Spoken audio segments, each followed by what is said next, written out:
On today's episode of Homeworthy, we're visiting 4 distinctive London homes, each with its own unique style and story. First, we step inside a bright townhouse where colorful stripes, patterned florals, and playful details create a happy, airy atmosphere anchored by a sunlit kitchen with a built-in pink settee and garden views. Next, a countryside-inspired flat offers a calm escape from the city, filled with vintage finds, layered textiles, and a garden that brings the outdoors in. Then we explore a quiet home on a tree-lined street where antique textiles from Africa and Asia are paired with baskets, ceramics, and meaningful art to create a space rich with character and history. Finally, we visit a cheerful townhouse transformed room by room with bold wallpapers, antique pieces, and patterns that reflect a love of color. This summer, spend the hottest months of the year in style with Homeworthy as we visit the most extraordinary homes around the world. From the sun-soaked shores of the Hamptons to the classic beachfronts of Nantucket to the vibrant courtyards of Morocco, be sure to subscribe to Homeworthy's summer series to make every day feel like a vacation. You're watching Homeworthy, where we believe every home has a story. Hi Homeworthy, my name is Laura Stevens and welcome to my London home. Come in.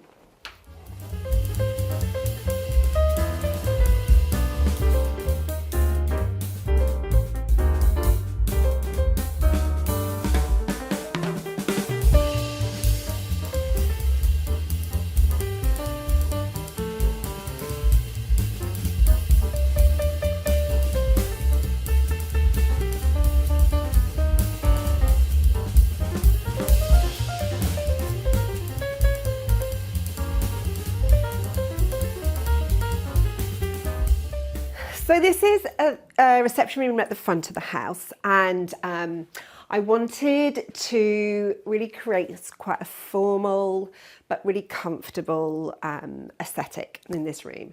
And the colour of the walls is super important to me because I painted it when I first came here, and it was kind of like a pearly grey, and it was just really cold. So a few years ago I painted it in this lovely kind of warm stone colour, which is called Clay by Little Green. And then it really sets off colour really well against it. So we have this vintage yellow linen on these chairs, and I was really mindful of just trying to warm everything up and make it feel really layered. And there's a lot of pattern going on in the room.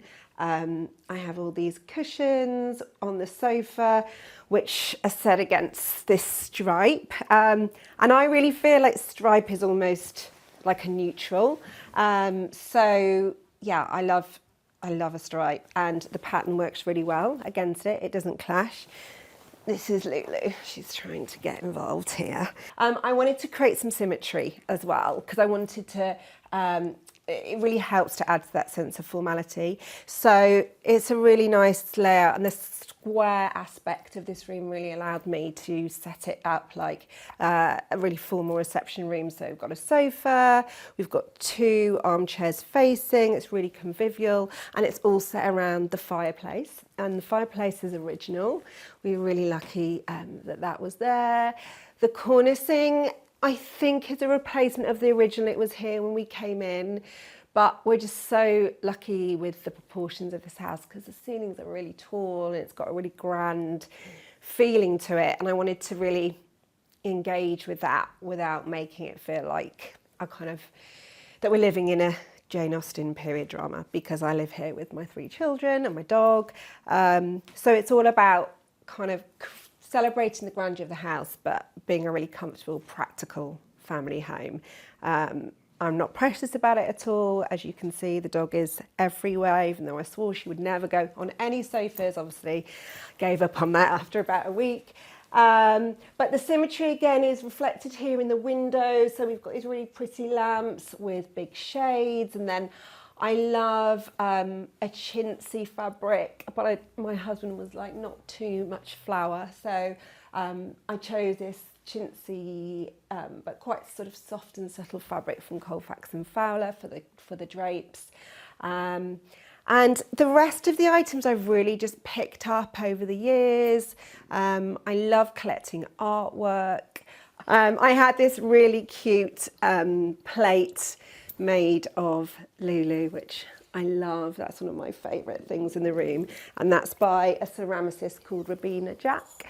And yeah, the rest of the items are just stuff that I've built up over the years, really. It's a lot. I have a lot of copied books. And my husband literally can't believe that I use them, but I really do, because I find interior design books and historical books really inspiring, and I try to look to them instead of kind of Instagram for inspiration, because they really celebrate the tradition of decorating. A lot of these are from all around the world. A lot of them are kind of British traditional style, but I also have, like, there's a book here on Italian architecture, on Australian homes. So yeah, I do really use them, but I have quite a collection. The coffee table is groaning, and I think I might have to do an edit before I get any more. But yeah, they're a great form of inspiration for my work. The lighting in this room, it was really important to create a really warm kind of layered approach. There was a central pendant when we moved in, which I actually removed. I think central pendants can look beautiful for decoration, but in here I knew I'd never have it on, and I just wanted to really focus the lighting on wall lights and lights over the pictures and lamps. I think lighting is probably, next to fabric and pattern, my favourite aspect of design. So yeah, I've got some really pretty wall lights with these kind of shell backgrounds, and I had these shades made, again, little pop of yellow to pick up on the yellow that you can see sort of throughout the room. I get a lot of my lamps from eBay. This is an Italian, over here, it's an Italian, quite interesting lamp, and for me, the kind of more crazy and quirky the lamp, the better. I think it's a really nice way of bringing personality to a scheme.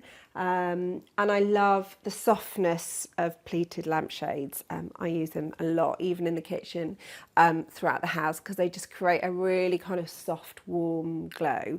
The lampshades here on these lamps are from Fermoy, and again, I've used their lampshades a lot. They're just beautiful and soft and have a really lovely diffused light which come through. I think in terms of mixing patterns together, that's something which I get asked about a lot, and there aren't really any hard and fast rules, because I have some quite different patterns in here. I think here we've got a really similar print but in different colours, for example, so that works really well. Any floral with a stripe, and you'll see this repeated throughout the house, I just think is a great combination, because it just offsets the kind of floral frilly aspect. So again, I've got a stripe here, but also I like mixing different size prints. So if you have a large print on, say, your drapes, you could do much smaller print on cushions. So yes, it is instinctual, but I wouldn't go for, like, say, two same size, really similar prints. I like to mix them, and that really helps with a sense of layering as well in a room. But yeah, you'll see a lot of stripe and floral, because you just can't really go wrong. And actually this cushion is a stripe with a floral, and yeah, I just love these tassels, which again you'll see throughout the house. So let's go into the snug, which is through here. Come with me.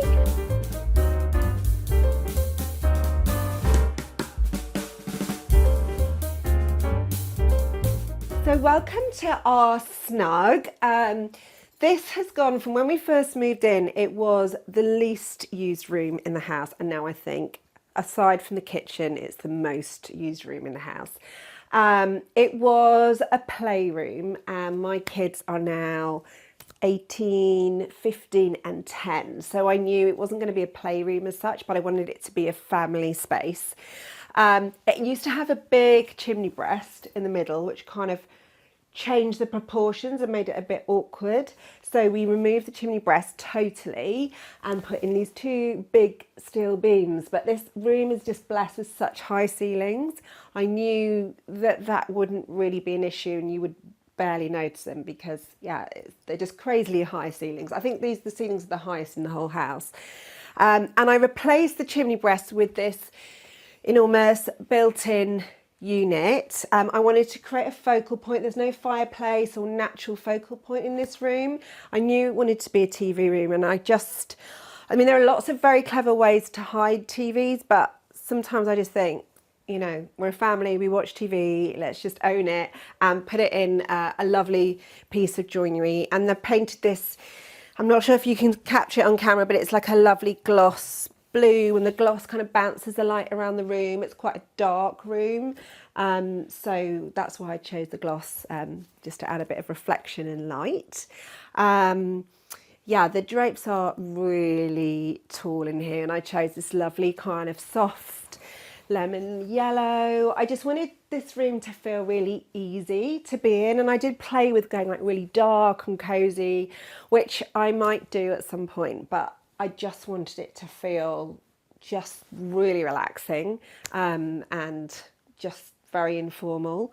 And to that end, on this wall at the back, we have this like collection of artwork, which we've built up over, yeah, kind of 20 years. A lot of this artwork was in our previous home, and because it was a lot smaller, our previous homes, there was a lot of little pieces which just seemed to be lost on the walls of this house. So I decided to collate everything, and I've got everything here from like kids' pictures to some really lovely artists to plates which I've collected on eBay, and some photographs, but it just adds to the informality and kind of relaxed aspect of this room. And then the sofa fits all of us pretty much. It's quite rare these days that we're all in one place, because I have teenagers who are all over the place. But yeah, it's just a really, really nice place to relax. This room we tend to entertain either in the kitchen and dining room or in the reception room. I think because, yeah, I think probably the way this is laid out really lends itself to kind of lounging around and watching TV. So this room is really reserved for sort of hanging out, really. Let's go to the next room, I think.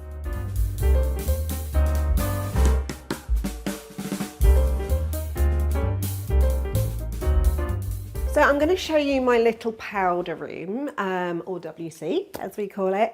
And this house really lacked a downstairs toilet. It's a big house, and when we did the major part of the renovation of this house, which was about 6 years ago, we knew we wanted to install a downstairs toilet. And I just really didn't want to have a little tiny pokey downstairs loo. We've got the space to make it quite big. And I had this wallpaper in mind I always wanted to use in this kind of space, and it's called Strawberries by Cole & Son, and it's just so pretty. And we added some panelling at the bottom just to make it practical, and so it just gets a little less wear and tear. The ceiling is painted green, and I just wanted it to feel really all-encompassing, this room. If it had been white, it would have been a really different experience. There's a stripy blind again with a pink trim, and this offsets the kind of floral pattern. And I think probably the sink is one of my favourite things in the house. It was a bit of a splurge, but I just love it, and every day I appreciate it.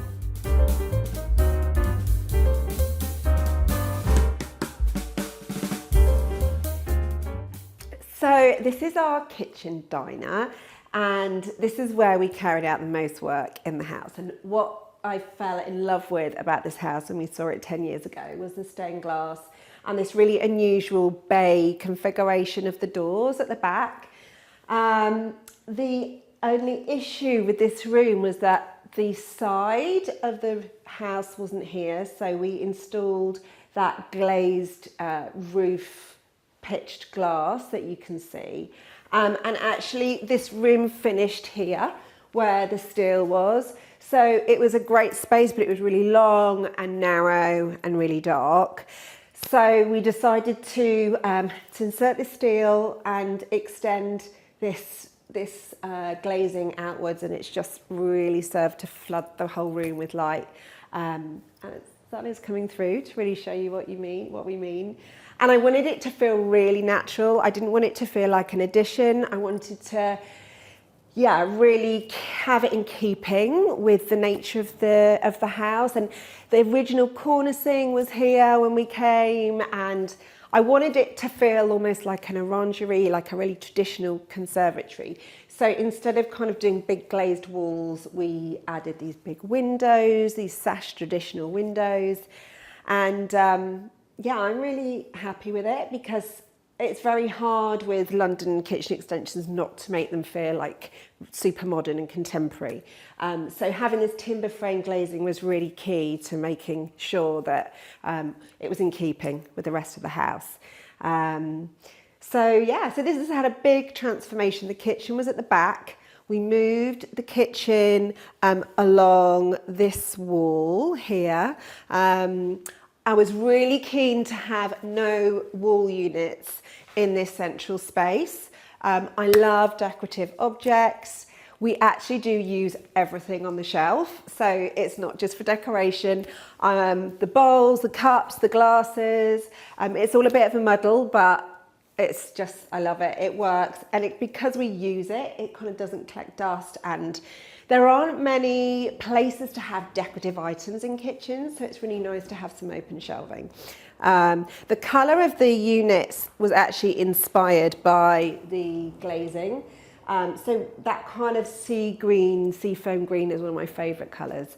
We painted the kitchen in this. I just knew it would be timeless because it works so well, the original stained glass.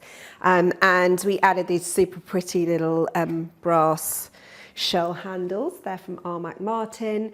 And the other really important thing to talk about in the kitchen, I think, is the island.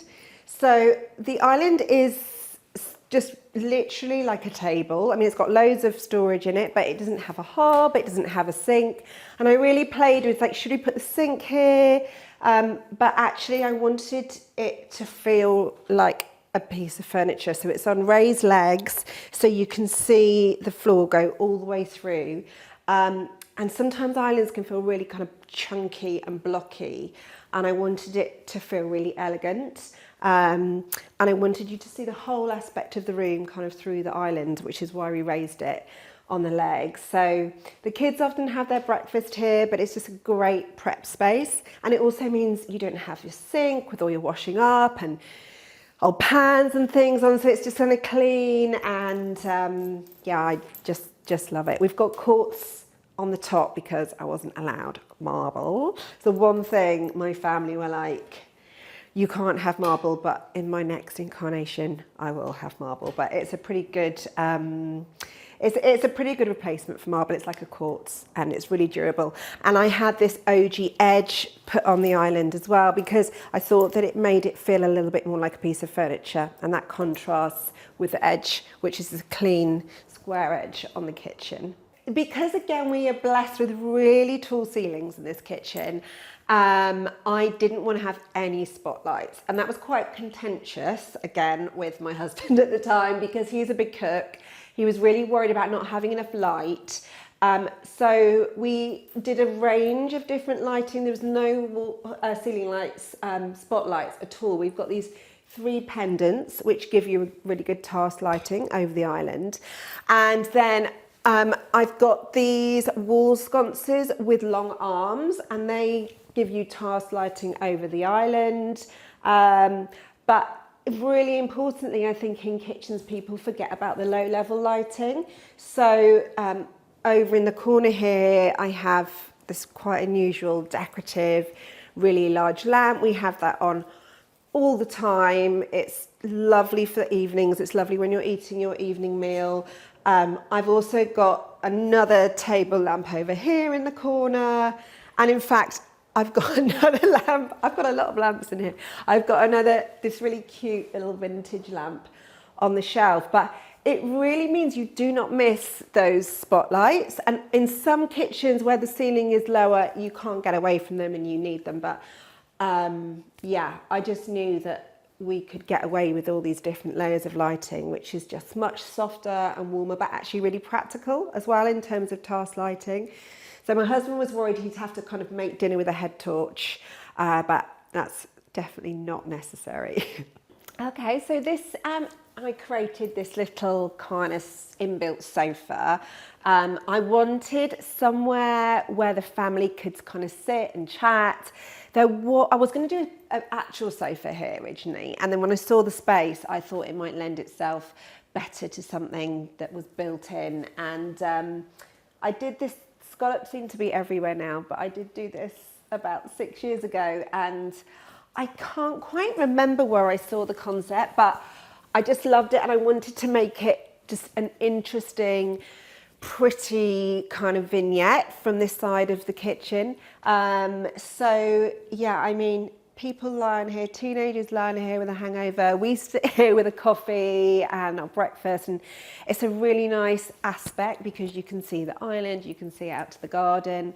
The dog sits here. It's very well used, and a nice kind of, I love bringing some soft additions to kitchens with so many hard surfaces. So it was a nice opportunity to bring in some colour and fabric. And this is one of my favourite paintings in the house. It's really kind of whimsical. It's from an online store called Arty, and the colours of the circus kind of go so well in the room. So I'm an interior designer, and I think when it comes to designing your home, it can be quite tricky. As an interior designer, I can walk into lots of different places and immediately see where I think the property should go, or develop the aesthetic of the client. But because we see so many beautiful things, sometimes it's quite hard to actually hone in on your own specific style. But I think we have quite a chaotic family life, and while I love colour and pattern, I wanted it to be done in quite a sympathetic, calming way for this house. So while there are lots of different colours you'll see throughout the home, they're often quite muted and soft. Sometimes the colour is brought through artwork, but yeah, I'm always thinking about how I could change things, obviously, and I may well change things up, but I think I wanted a continuity of a colour palette, which is really inspired by the original house, so the stained glass, but also the garden. And I can show you the garden now because the palette there is just so pretty and soft and green, and so many of the colours from the garden come through to the house.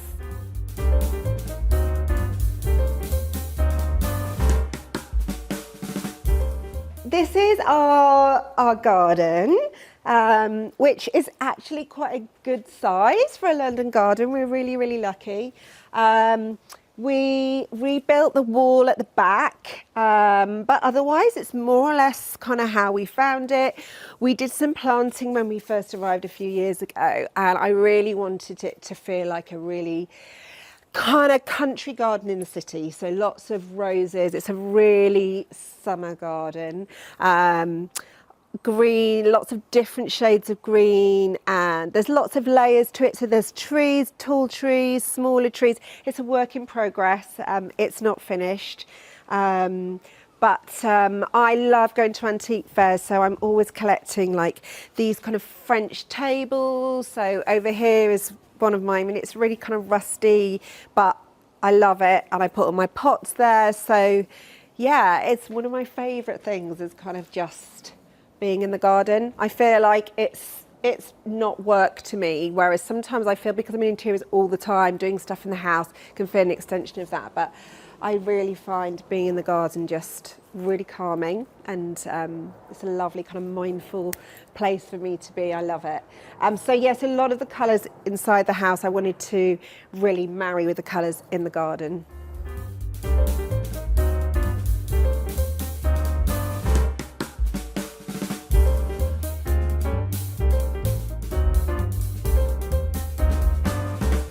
Okay, so welcome to our bedroom. This is the principal bedroom in the house, and it's not the largest bedroom, but it is the most peaceful because it overlooks the garden. So I knew I wanted this to be our bedroom. It's really light. It's just got a really lovely view onto all the back gardens of our road, which I love having a nosy in. And we did quite a lot of work to this room. We installed these wardrobes, which are actually supposed to be for both of us, but ended up just being for me. My husband has his stuff in the spare room.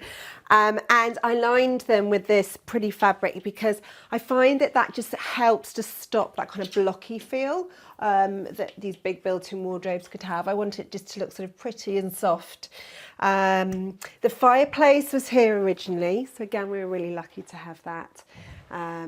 And this fabric on the curtains was really key to the scheme, and it's one of my favourite prints. It's from GP&J Baker, and actually I found it on eBay as a remnant, and unfortunately, fortunately, I didn't quite have enough. So I decided to kind of top and tail it with this pink velvet at the top and the bottom, which is actually a really sweet feature, and it has this kind of grand tassels from Samuel & Sons. But yeah, this is just such a sort of typical traditional print, and it's an unusual colourway. I just love the kind of soft pinks and greens and the birds.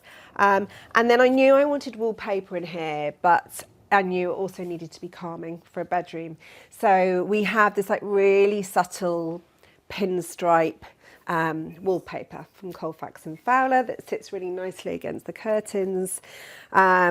This is a really nice place to sit and contemplate life, looking over the garden. It's this little mid-century sofa which I picked up for, about £50 I think in an antiques fair quite a few years ago. And then finally my dressing table is over here. It has this really oversized, kind of quite glamorous mirror from Julian Chichester, and again that just reflects the garden, so that's really nice to see that when you're sitting there. And it's got an interesting shape. This is a bit of a crazy lamp. It's kind of like a Regency Hollywood lamp, which I got on eBay I think for about 20 quid. And yeah, it's just a really peaceful, calm haven away from the kids, and we can go and see the ensuite next door because that's kind of in the space, which is really nice because it means that the girls can't use it. So we can go and have a look at that now.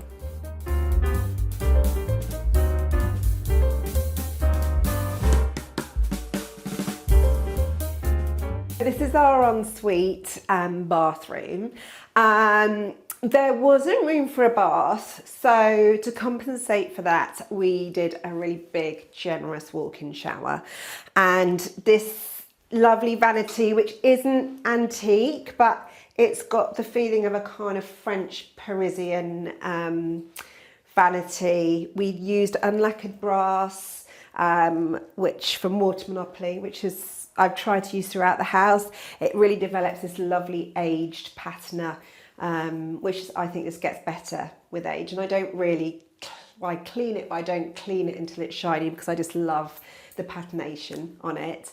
The tiling's quite interesting. The tiler was, very, very patient, but I wanted it to have this almost like a 1940s European kind of feel in here. I want it to be tiled from top to bottom, and it has this pencil tile across the top and a dado, and it also has a skirting, and then the checkerboard floor kind of gives it quite a glamorous feel, and then the shape of The mirrors is quite kind of Art Deco. The mirrors are from an English company called Vaughan.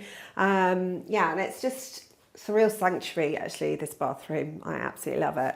So the bathroom is the original size. It had like a cubicle in, which I wanted to remove. So I wanted it to feel more open. So it felt like it didn't feel as spacious as this. So we actually built, instead of a built-in cubicle, we built this half wall, which is really successful in terms of creating a shower space, but keeping the sense of space and size. And yeah, it's just much more aesthetically pleasing than kind of lots of doors of glass.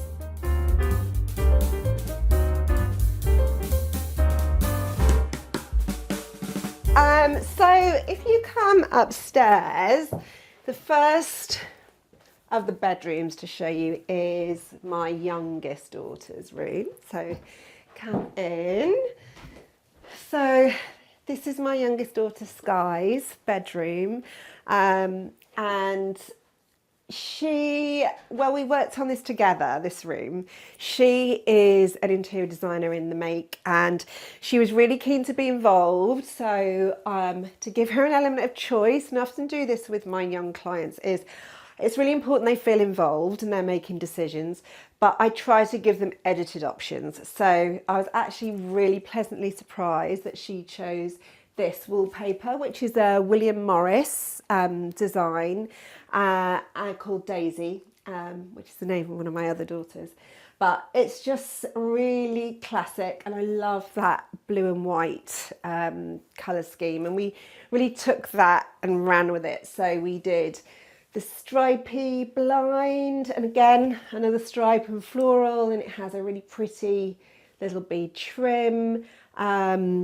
We did obviously lots of blue and white cushions, and the paintwork is all in this kind of like a Wedgwood blue, which is really nice. The wardrobe is again in this sort of Wedgwood blue and has lovely kind of white trim. And again, I've added fabric to the back of the doors just to bring in some softness.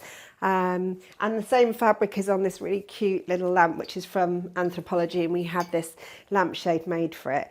And in fact, this is quite interesting, this section of the room, because she's only 10 and I knew that she would be growing into, she'd want some kind of dressing area. So there wasn't room for it because of the radiator. So I decided to build this kind of shelf, which almost like a console with a mirror on it. So when she's older, she can use this as her dressing table.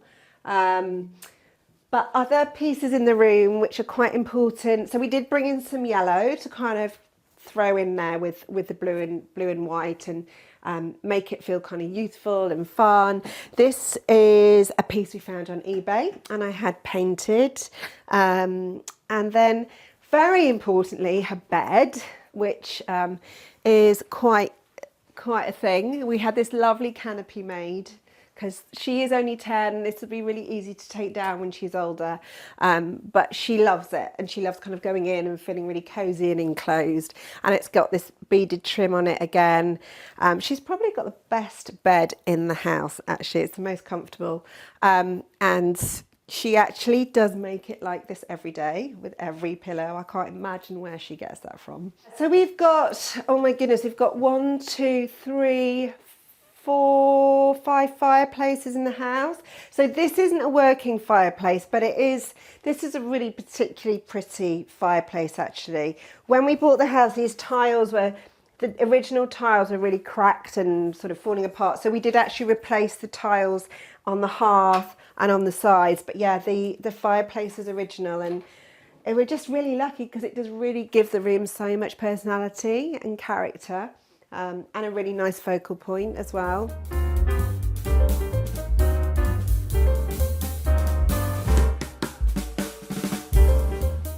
This is my middle daughter's bedroom, Tessa's room, and we're right at the top of the house here. So it's very peaceful. It's really, really high. So you have this like amazing view of all the gardens down below. Because this was an addition, this is a loft room that was added on. It doesn't have a fireplace, it doesn't have the kind of natural character, so we needed to add it. So we added it through the wallpaper, and actually again she chose this. She was very specific, yeah, she luckily chose this really soft, subtle floral print, and this is from Colfax and Fowler. And actually we recently did a makeover because she inherited this iron bed, and while I love the traditional look of iron beds, they're actually really uncomfortable to sit up, so to sit up against. So we had this headboard made and kind of tied on, which is a really kind of budget friendly way of making it sort of soft and usable. And then we also did this matching valance, and underneath here there's all her socks and storage you can see down there, and this really pretty quilt we added as well. And she's a big kind of sewer and collector, so we added a bookshelf for all her bits and pieces, and this really pretty vanity, which actually is just from IKEA, but we found this really cute brass mirror on here, and it's just a really, she's quite a manic character, so I was quite surprised that she chose such a sort of soft, peaceful scheme. So yeah, I was really pleased with her choice. So no, this and the bathroom, so it's strange because there's lots of little steps in between. So there's 3 floors, but then in between each floor there are like steps leading up, so there's almost like mezzanines. So it's great because it really gives a sense of space, so nobody feels like they're kind of next door to each other. So my other daughter's room, in fact my husband's office, which we'll go to in a minute, is on the same floor, but it's so far apart and up these kind of mini stairs that you get this amazing sense of space, which is why we just loved the house, because it's just unusual in a Victorian house to really have that sense of space with the stairs and the width of the hallways as well. So yeah, we're really, really lucky to be here for sure.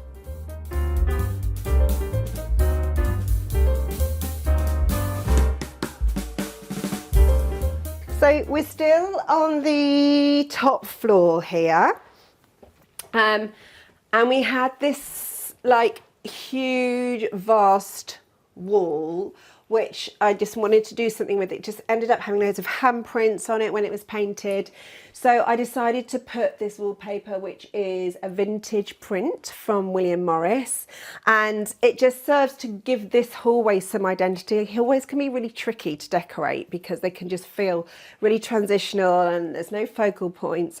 So I created one really with this wallpaper, and it's so good at hiding handprints and dirt. I mean, whereas before it was a bit of an issue. And we also, this was an antique mirror from our old house, and there wasn't really anywhere to put it, but actually it looks quite nice here, and again gives the hallway a focal point. So coming up to my husband's office.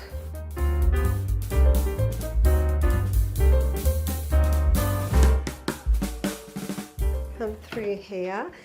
So this is the smallest room in the house, but it is a lovely room. It's very, very light and bright. When my husband does work from home, this is where he works because it's right at the top of the house, away from the chaos. And we painted it. This is a colour I'd been wanting to use, and it felt like this was the right room to use it in. It's called Smoked Trout by Farrow and Ball, and it's this lovely kind of dusky terracotta pink. And because this is a small room, I just thought, let's just go for it. And although it's quite dark, it doesn't actually feel dark. And I found this desk, which again I had painted in my favourite colour. It's blessed with a really cute little fireplace in here. It's got a chair, but although this is primarily his office, I needed it to also act as a guest room. So in the corner I had made this, I guess it's a day bed, And it's quite clever because it looks like a kind of sofa. I had the headboard made in a fabric from Mulberry Home and had it kind of cut into the eaves. So it looks really purposeful with these bolsters either side. But it's actually like a day bed, so you can pull it out and it turns into a double bed. But when it's not used, it's just quite a nice place to read and escape from the madness. The rug on the floor is actually part of a collaboration which I recently launched with a company called Bombay Sprout, and I designed several rugs with them for a collection, and I named them after my daughters. So this is called the Tessa rug, and it's in this lovely like mustard and aubergine colourway, and it just sits really well in this room. It really adds another layer of colour and pattern and coziness. So the desk, I really struggled to find. I wanted it to be an antique, but I just couldn't find the right size. So I actually found it, it was bare wood, and it was from a company called Scrumble Goosey in the UK. I think they do ship internationally as well. But the nice thing about it is that you can have it painted any colour. So I actually got them to paint it with this kind of like Swedish antique detail with the blue line, and it just fitted perfectly in the space. It's actually a really generous sized desk. It's actually a really lovely place to work up here. I'm not quite sure why my office isn't up here because it's so nice and quiet. But yeah, it's a really lovely space to work.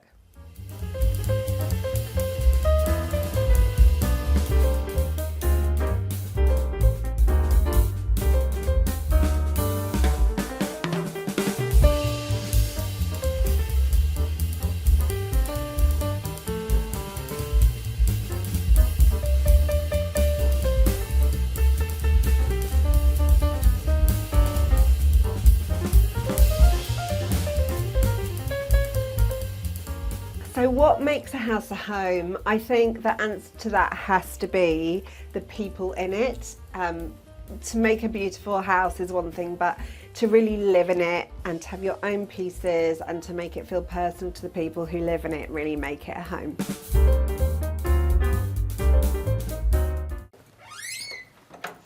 Hello Homeworthy, my name's Flossy and welcome to my London home. Let me show you around.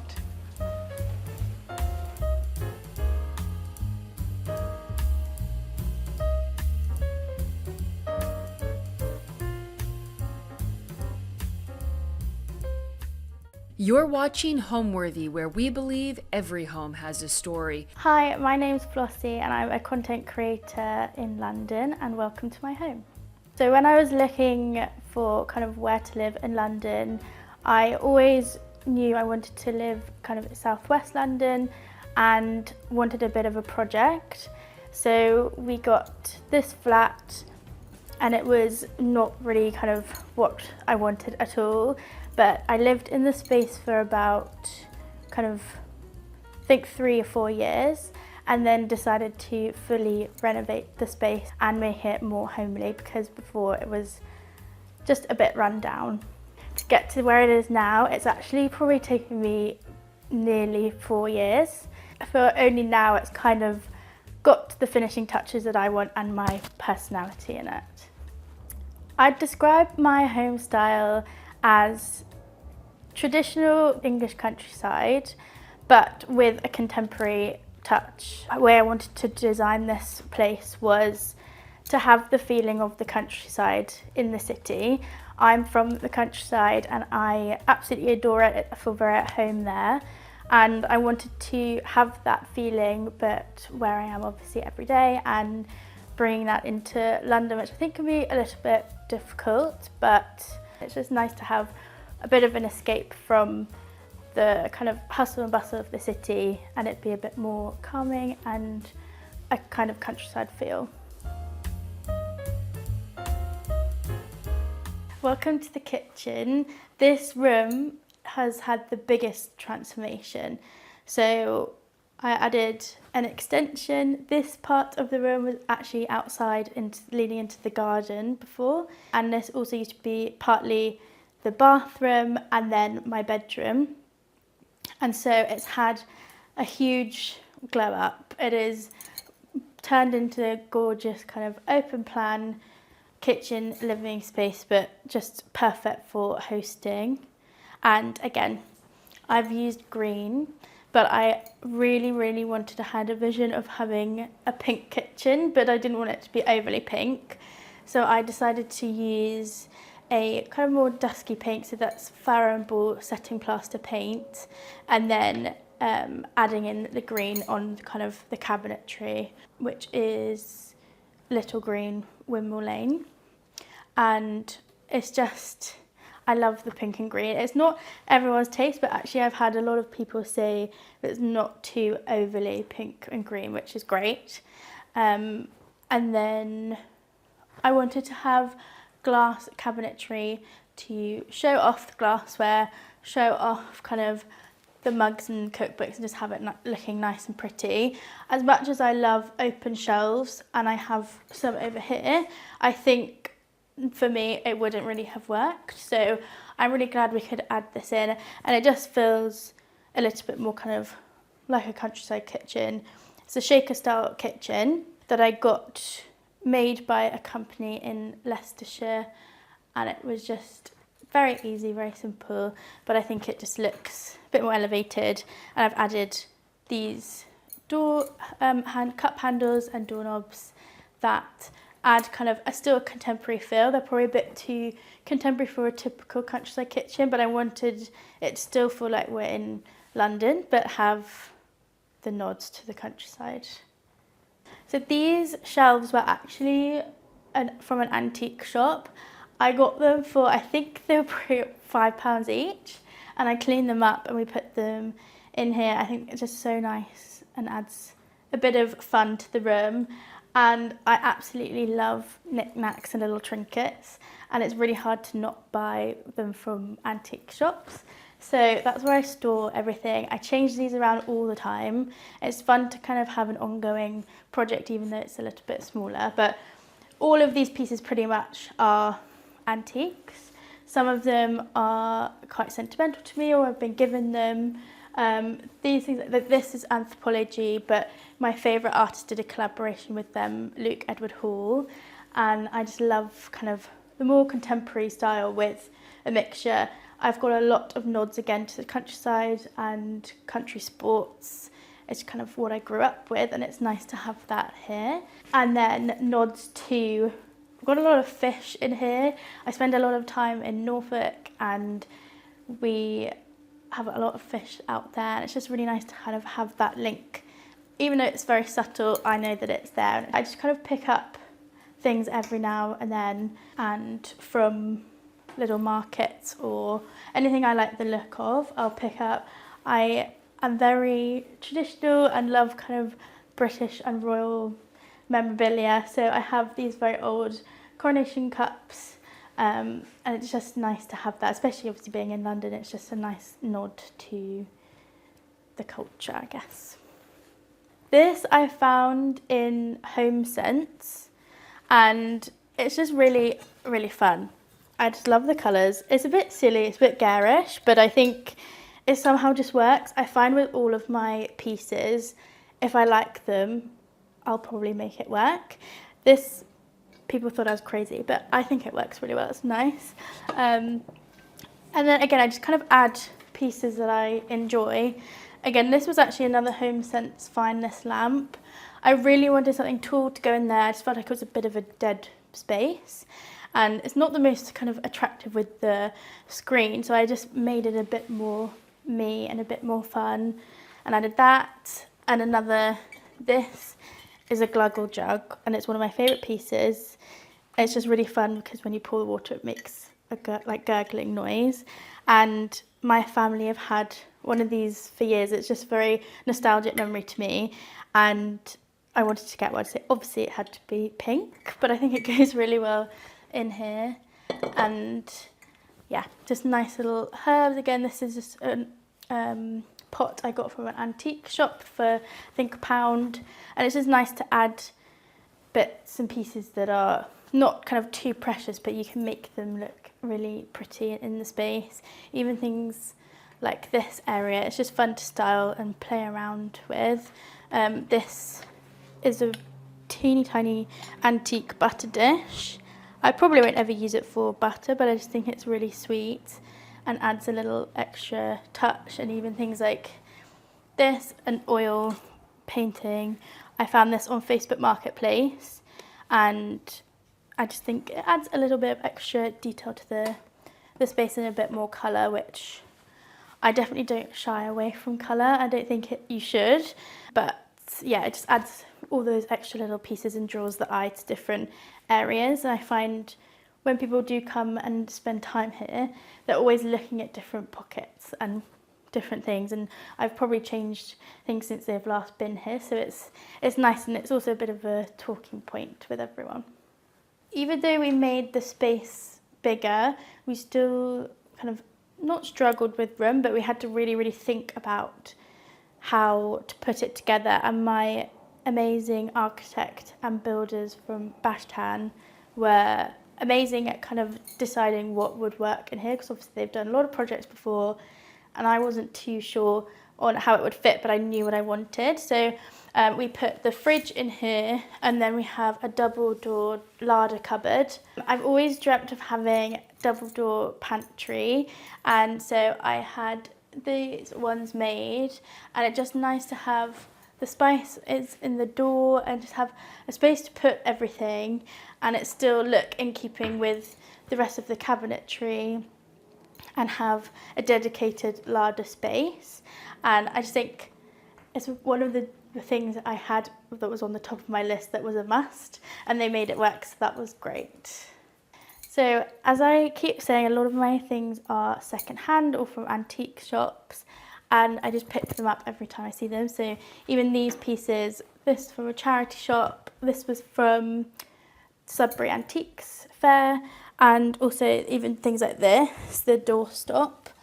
I absolutely love this. It was really inexpensive, but I think, again, it's just a nice item to have, and it also just makes me think of home. And then this basket was another Facebook Marketplace find, and I absolutely love it. It's Fortnum & Mason's hamper, but it was really inexpensive on Facebook, and I just actually used it to keep my recycling in, because I didn't want a horrible, ugly bin. So I went for aesthetics over practicality probably, but I actually think it works really well.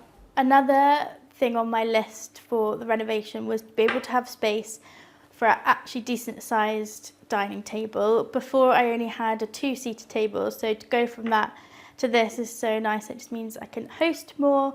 It acts kind of like an island. I was thinking about having an island, but actually I thought a dining table would be much more practical, and it's just really nice to have enough space. There's loads of space behind here as well, so when you're cooking it's fine to kind of bring everything over. This again is actually from Swoon, but I wanted it to look more classic and have kind of very simple design. And then these chairs were probably one of the best finds I ever have come across. They were from an antique shop, and they were really kind of run down and not looking that great. And actually online, for two of them was so much money, and actually I managed to get all 6 of them for basically the price of one of the chairs that people sell them on eBay for. And I have to thank my mum for finding them, because I didn't really know what they were until she said, so I'm really grateful to her. But we just painted them. I decided to go with a dark grey, just because at the time I was really inspired by some black chairs that I was originally going to get for the dining table, but I thought that would be too harsh, so I went for a kind of lighter grey, slate grey, and they are rattan chairs. And then I added these seat cushions from Habitat, just because I thought the colours went perfectly, and it's just nice floral. They have a really nice ruffle, and again adds a little bit of extra colour and pattern, I definitely, again, don't shy away from colour or mixing pattern, and I just think it adds a little bit more detail and nice focal point to the dining table.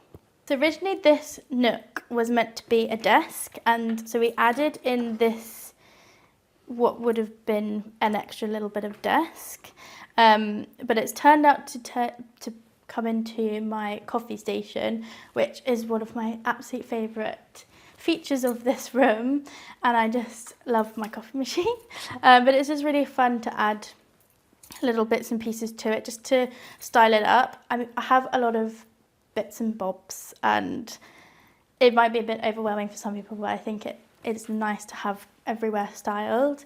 But I've just added, you know, like rechargeable lamp from Pookie. These are great for everywhere basically, especially if you're going outside or you want a lamp on the dining table. But again, I change this up quite often. I just loved these. I picked these up again on Facebook. These are just some vintage, I don't actually know what they are, I think maybe kind of just saucers for ice cream or something, but I just really like the design of them, and just even these pieces like my matcha bowl. It's just nice to have it looking pretty but still being able to be used. And then above that I just have used these shelves to show some family photos, have kind of my speakers. I'm a huge lover of music and I adore David Bowie, and I have a lot of things kind of dotted around dedicated to him, but it's nice to still have like pops of colour and little, I love kind of brass elements, so I've added those in, and just any kind of little thing I'll try and find a home for it. Like even this little frog is like a sandbag frog. It's actually my granny's, and I just like that he's up there watching over everyone. It's just kind of small details like that I find really fun to add. This is my living room area just off the kitchen, and I love how bright and airy it feels, and it's so cozy. I absolutely love it. It feels, even on a day like today when it's really sunny, it feels nice and just open and bright, but then it's gorgeous on a winter's day or winter's evening. We can really kind of curl up on the sofa, but I wanted to ensure I had kind of space for working, and I found it really difficult to have this look nice because I don't think a screen like this necessarily would look really good. So that's why I've kind of tried to style it the best I can. Again, another Facebook marketplace find. I've found so many pieces on there, but I needed kind of a narrow desk I could use, and I found that on there. And then I've just added little pieces, touches here. Again, another David Bowie picture. These are really cool. These are stamps that were used here of him. I don't know when they're from, but you can actually get loads of stamps through the post office. They'll do prints like that, and it's just nice to have different kind of pieces that you don't often see. I like things like that. And then even a brass duck, a bit random, but I just think he looks kind of cute over there, and it's just nice to add little touches. But I feel I've made a desk area that maybe isn't so beautiful look in keeping with the room, and it's not too overwhelming considering it's just a big screen in the corner of the room. But I do think it kind of ties in well with the rest of the space. So my sofa is one of my, I feel I have a lot of favourite pieces, but this is actually one of them. I wanted to have as big a sofa as I possibly could and as deep as I possibly could, because I wanted to curl up on the sofa. That was a really big thing for me, and how the flat was before, there wasn't a huge amount of room. So I got this from Loaf, and I wanted it again to tie in with the room, so I went for green, but added the pinks in here as well. And then these are the prints from my bedroom that I have in there as well, from Oka. They were the kind of multi-pack of them, and I just think they look really cool. And this kind of setup was how the flat looked in all of the planning and the renders when we were doing the design. This was always the same, so it's nice that that's kept as it was, which I think just looks really nice and welcoming and just cozy. And then these side tables are they weren't really picked for kind of necessarily how they would fit in with the room. This one's actually blue, which I didn't mean to kind of keep like that, but I actually funnily think it works. I might change it one day, but not anytime soon. And then that's a quite more newer one. But that one was vintage. And then I've just loved these lamps. These were from Made, and I ordered them before I even started work on the flat, but I just thought they were so cute that I had to have them, and I think they work really well. It's just nice to have a bit of playful edge to it. And then just adding kind of pictures and little books and things to make it a bit more exciting, and things like this. This was my granny's that she gave to me. It looks like one of our dogs, and it's just even one of those little touches that I think add a little bit more character and personality to the space. I feel I'm quite successful in showing my personality in the space through those little touches, and I've helped quite a few people kind of add those bits to their home as well. It's nice to be able to share that, because I think people struggle with actually styling. So I just say add what you like, and that's kind of what I've done in this space as well as the rest of the flat. So this ottoman is actually new to me. This is probably the best Facebook Marketplace find I've ever found. I managed to get it for £40 and then reupholstered it with this gorgeous Colfax and Fowler fabric. I really love kind of the classic design of it. It's just very traditional.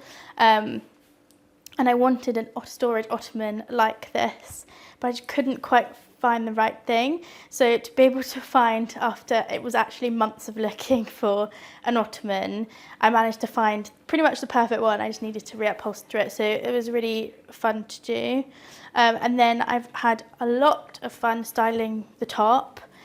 I changed this a lot, but as it's new, it's kind of stuck with this for now. But it's not perfect, but I don't think that really matters. It's just fun and has interesting kind of pieces that people could look through. But this tray was an absolute kind of dream to me. This was from Charland Home, but I managed to find this secondhand. And then pretty much all of these pieces are secondhand, so just nice books to add to the space, and things like this box. Again, I just love vintage brass. It's just good to kind of house remotes and things like that in there. It just adds a little detail. And this was from Etsy, but I got these vintage matches to fill it with, again from Etsy. I just think they look really fun and cool in there, just add a bit more to it.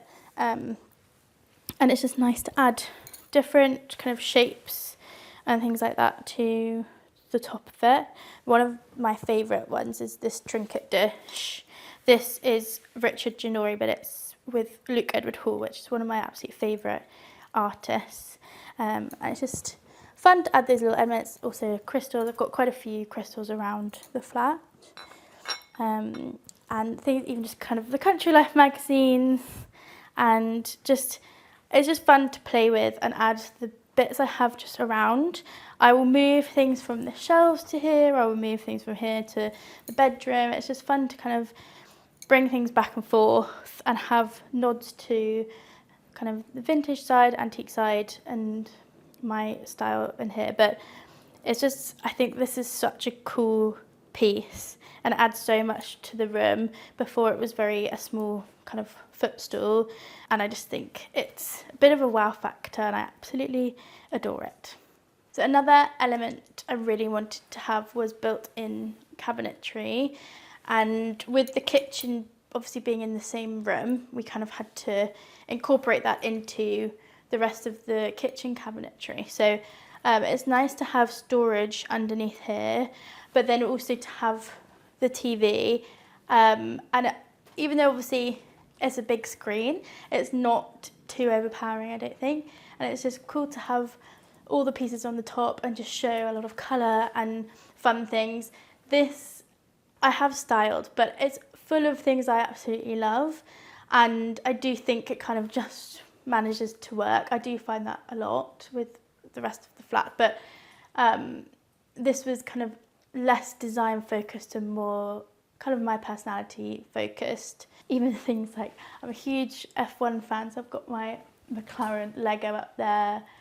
This gin barrel, that is one of my favourite finds as well. It's just very cool. I've had that literally for probably 10 years, and it's just really fun to play around with. And kind of the old books, I'm a huge Tolkien fan, I've got a lot of Lord of the Rings. And then at the top is my dedicated Harry Potter section. And again, it's just nice to have. I think it's very nostalgic to me, and I love the stories, so it's great. And I'm also a huge rugby fan, so I've got my home team signed ball up there, which I've had since I was a child. And then also my pheasant, who we've called Pascal.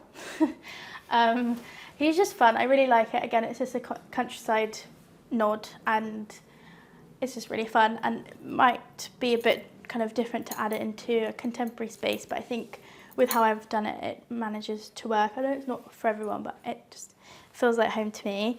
And then even adding things like this are just really fun play of colour and pattern. This is from Annabelle Wand Interiors, and she creates these gorgeous bows, and it's just another piece that I wanted to add in. It just somehow manages to work, which is just really fun to play around with. This chair I've had for a really, really long time. It's actually a hand-me-down from my mum, and I just love how cool and nice the colour works with this leather.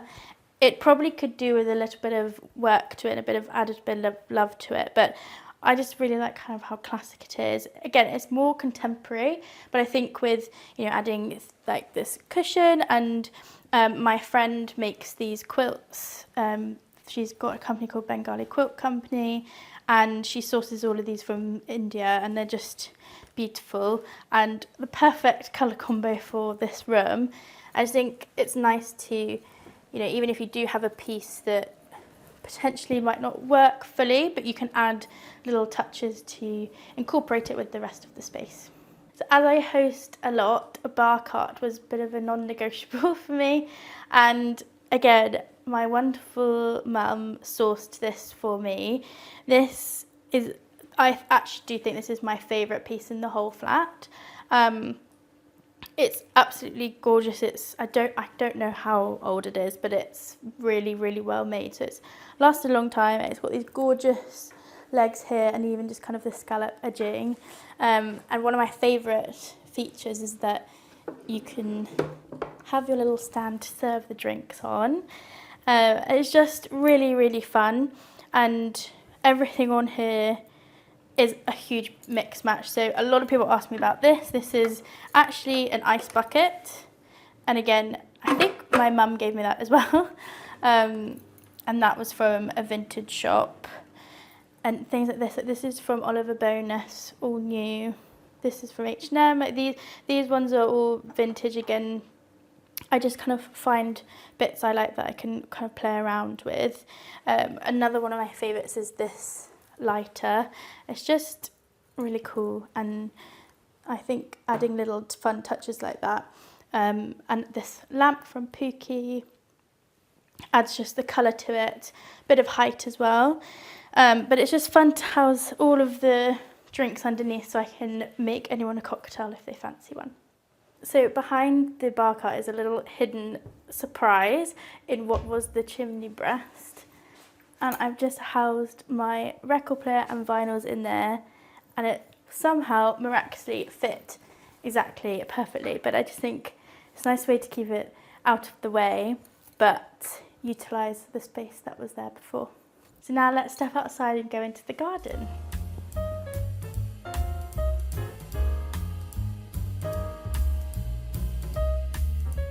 So welcome to the garden. This had a lot of love added to it. So we wanted it to feel really bright in here, so I painted the walls white and then added this really gorgeous fencing just to add a bit more, kind of make it look clean and bright. And then I actually got this sofa as a hand-me-down from my parents, and it is large, but I think it works really well. I've just added these really cool mattresses. These I just managed to source from not on the high street, and then all of these cushions are a mix match from Dunelm and Next, and it's just nice to add fun colour and a bit more kind of texture and pattern to it. And then I absolutely love plants, so I've added a lot of different herbs over here, and then we've got some really nice lavender and olive trees, and just I wanted to add lots of greens but then pops of colour with kind of those kind of flowers and foxglove. I just think it looks really nice and cosy. It looks 100 times better than it did before, and it's perfect for welcoming people for drinks and fun in the sun. So my style inspiration is so many different things. I'm always inspired by even just kind of looking at Pinterest or Instagram every day, but a huge inspiration for me is my mum. She's an interior designer. She helped a lot with this project, and growing up kind of with her doing her own projects, working with other people, it's just a huge inspiration to me. But I'm also around a lot of creatives and designers, having worked previously in interior design, so it's just something I've always kind of kept on top of. But I'd say a mixture between kind of my mum being a designer and then just having a general interest and passion for it. Welcome to my hallway. This area actually inspired the whole renovation, but it was all inspired from this wallpaper from Lewis & Wood. So this space is pretty narrow, but I wanted to have an area to, once you come in, to kind of put your keys down, your bag down, and just have those necessities while you're kind of getting ready to leave the flat. So I actually was looking for something very narrow, still in keeping with kind of the countryside theme or kind of just classic design, and I managed to source this piece from the Cotswold company, and I just added kind of a bit of extra detail to it with these knobs from Matilda Goad. They just added kind of a bit of colour, and then to hide all of the shoes I got these baskets to just still have everything there, because I didn't want to kind of sacrifice space, but just wanted it to look a little bit more pleasing to the eye. And then I've just kind of added some vintage pieces. A lot of the things I get are secondhand or from antique shops, and just kind of pick them up as and when I see them and I like them, and that is a theme throughout the whole of the flat, but here there's quite a few pieces similar to that. So I have got tongue and groove on the walls, and I just think it's really nice to break up the wallpaper. I think it probably would have overwhelmed the space if I had just all of the wallpaper, as beautiful as it is. But I wanted to kind of take the blue out of this and add it into the rest of the space. And I just think it adds kind of a classic style touch to it. It just kind of elevates any space. So all of my artwork I have in the house are either kind of sentimental to me, or I just have seen them and liked them, but a lot of them are countryside theme or have some kind of special meaning to me. This one is a fully kind of countryside scene, and it's very special to me because it was painted by a teacher from my school, and I've had it for probably about 7 or 8 years, and I just think it goes really, really well with the flat. And then other pieces I get are all kind of vintage or antique. I just saw this one, I think, on an Instagram account that sells antiques, and I just really liked the sketch and the frame. It doesn't kind of necessarily mean anything to me, but I just thought it would work really well with the space. As the flat is kind of quite small and a bit of a weird angle, we had to really focus on storage and space, and so we've actually managed to fit quite a lot in this area of the hallway. It used to be a really big cupboard that was just full of loads of rubbish, but it's now more organised, and this is just kind of a big storage cupboard, and then under here is everything hidden for the underfloor heating, so you don't even have to kind of see everything. It's just nice to have that all hidden away. And then behind there is actually the washing machine, so it's nice to have a separate laundry area, but it's already hidden away so you don't have to see it because it's a little bit ugly. Welcome to the main bathroom. I still wanted to have kind of a family style bathroom, and it's in a similar space to where the bathroom used to be. So that was another kind of key thing to keep in mind with the renovation. We didn't want to move too much just to keep costs down, and so we moved it down a little bit, but still managed to kind of keep some of the pieces in here, just kind of redid them.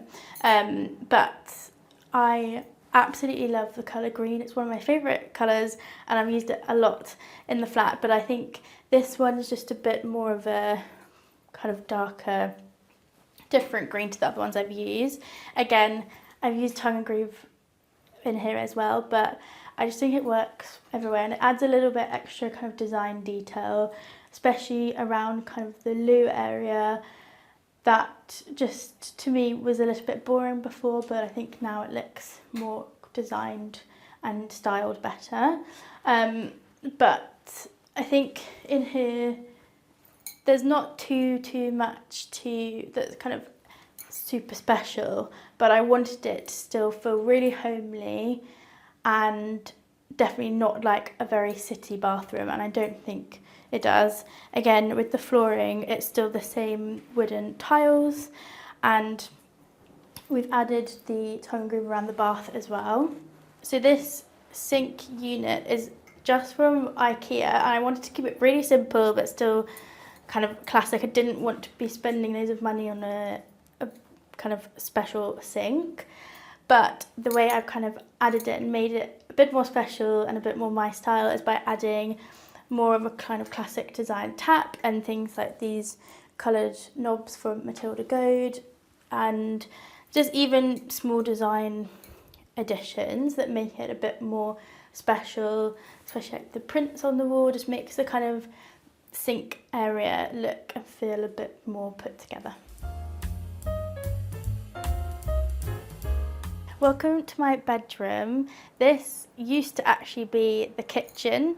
We completely flipped the flat around, so the kitchen is now at the other end and the bedroom is now here, and it just meant that we kind of got more space in the kitchen, but I actually did get a bigger bedroom than how it was before, and we also managed to add an ensuite into the space as well, which is hidden by doors. So there was originally a chimney breast here, and it was very hard to get rid of it and fill it in. So we actually decided to utilise it as a design feature. So it just meant that we can have 2 wardrobes either side and have a little dressing table area in the middle. And it just means there's a lot more storage now, and I think it just adds a nice design feature to it while kind of in keeping with how the flat was originally. So I've struggled with styling this area a little bit, but I wanted to add a bit more life to it. I love artwork, as you will probably be able to see, but I added these small prints. These are painted on glass, and I just love how they add a pop of colour, but they're still in keeping with kind of my style and the ongoing kind of nature countryside touch to the whole design of the flat. And then behind this is a very special picture to me. My dad kindly gave that to me, but it's just one that's been in my family home for a really long time that I really loved, and it's just nice to have a piece of that connection to my own home as well.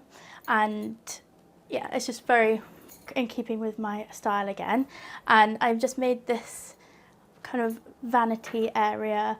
Just, it looks pretty to me, and it's nice to get ready every morning there, putting on my jewellery and picking a perfume. So the colour in here was actually one of the easiest choices for me. I adore colour, and it was quite difficult to pick everything, but I just really wanted a very calming, kind of still obviously colourful, but more, to me, neutral tone. And I decided to fully colour drench this room. I think it just makes it kind of look a bit more seamless. It makes the wardrobes kind of fade into the back of the room. I didn't want them to be so overpowering, because obviously they are quite tall, and when you're kind of in bed it just felt a bit oppressive, so I wanted to drench that. And then I also took the same colour into the ensuite with the tongue and groove, just so that it matched with the bedroom. My headboard is one of my favourite pieces. It was made with Lewis & Wood fabric, a company I absolutely love their designs of. I actually managed to get the fabric in a sale they were doing for, I think, probably about £20, and I just had enough fabric to make a headboard with it, and I think I had the fabric for about 6 years, so it was nice to be able to use that. And then with the help of my mum, who's the interior designer of the family, she helped me pick a velvet trim to go with it. But this kind of inspired the whole colour of the room and the pieces I've added, because that was the first kind of bit we had done before starting the rest of the room.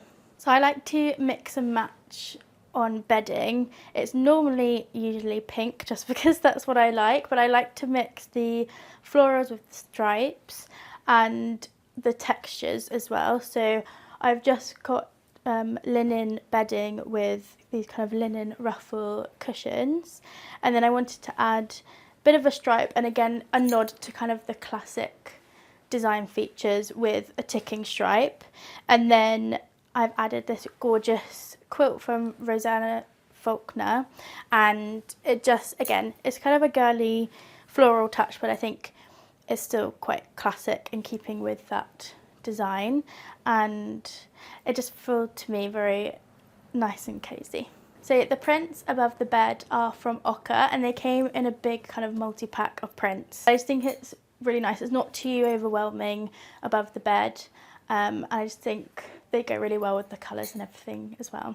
My bedside tables were a little bit of a difficult decision for me. I originally wanted something antique, just because I tend to prefer kind of the character they add to a room, but I managed to find these from Swoon, and they have kind of an antique feel, but obviously they're new, but I think they go really well. They don't overpower too much.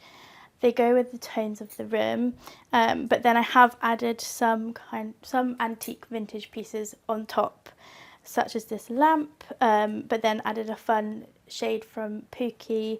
Again, just kind of adding to the different colours that are in the room. There's quite a few, but they're all subtle, so kind of pinks, blues, and it's just nice to kind of add a nod to those, and then styling it with just other little vintage pieces that I pick up. Whenever I go to a vintage shop or antique shop, I'll usually find something. I have to refrain sometimes, but it's nice to have those bits to kind of dot around the flat.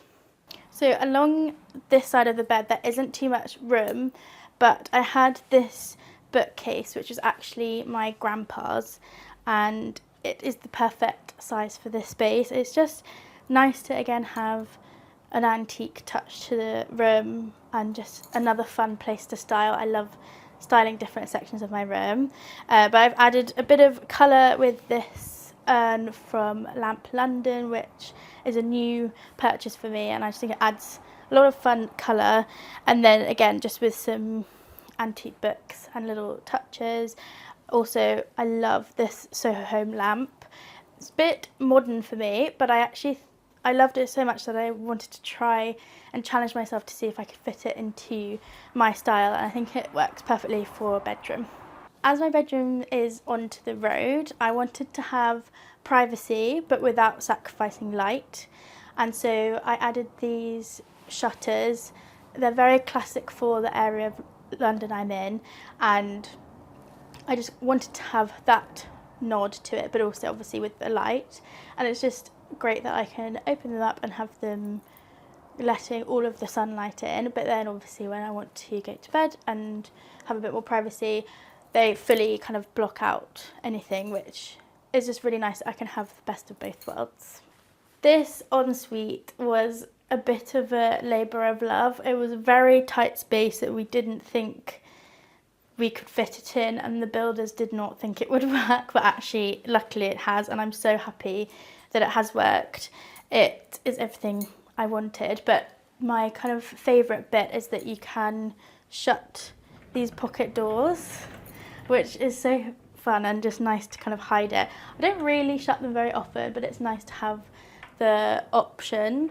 And I've again kind of gone with the classic design features with the tongue and groove again, and then obviously still using the colour from the bedroom. And I've just added, this is one of my favourite pieces that reminds me of home, and it's just nice to add that kind of antique countryside vibe to it. And then these lights are from Pookie, and again they were the perfect colour match for the paintwork, and I just think it's really nice and cosy in here. It's just nice to kind of get ready for bed in a nice space. And then one of my favourite elements is in the whole flat there's no carpet, but I still wanted kind of a warm flooring really, so I've used these wood tiles everywhere, but then in here I wanted to add something a little bit different to elevate the space a little bit more but still kind of have a nice design feature. So I used these daisy tiles, and they just add a little bit something to the space and also differentiate from bedroom to the ensuite. Home to me means just being comfortable and happy in your space, but being able to bring friends and family in. I'm at my happiest in my home when I've got all my loved ones around me, either that's hosting or simply just having a movie night, or you know, being able to kind of be in a comfortable space with a friend or family member. I just think when I was designing this place, that was at the core of what I wanted to achieve, and I just think a home is where you welcome others in.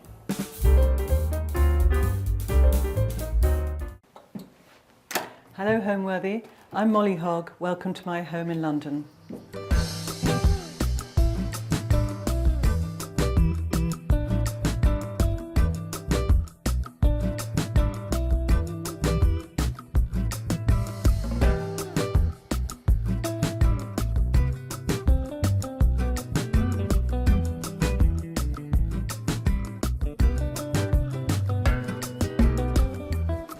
You're watching Homeworthy, where we believe every home has a story. Hello, I'm Molly Hogg, and you're here with me in my house today in Stockwell, London.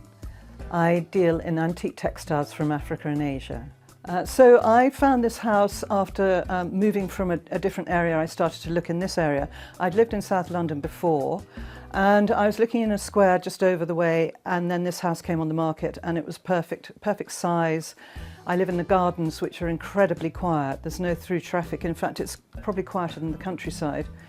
It's on a beautiful garden square, which is planted, which we'll hopefully look at later.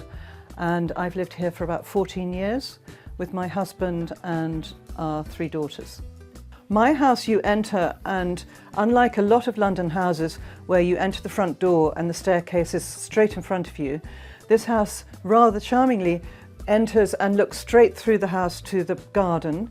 And to be able to come to the staircase, you turn to the right and you'll see the staircase which travels up against the back wall, which is rather beautiful, and there's a window halfway up on the staircase, which is also a lovely feature and lets light in.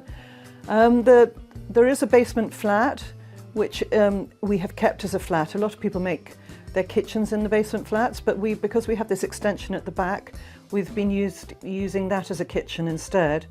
The rest of the period of the house is reflected in the beautiful windows, large windows, and the shutters, which are the original shutters on those windows. So we don't need curtains as much as perhaps some other houses. And we go upstairs and there are 4 bedrooms. We're going to see the master bedroom today and the dressing room next door and the ensuite bathroom.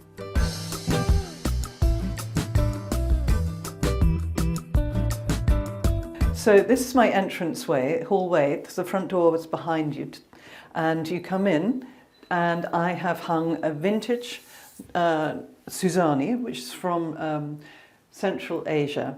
These you see a lot of these on the market, and I don't buy them very often because the market's flooded with them, and I tend to buy older textiles. But I bought this because I like the colours so much, and I like this oval shape, which is a little bit like an eye. And I also felt that it kind of talked to the flat weave, the kilim on the floor, the runner.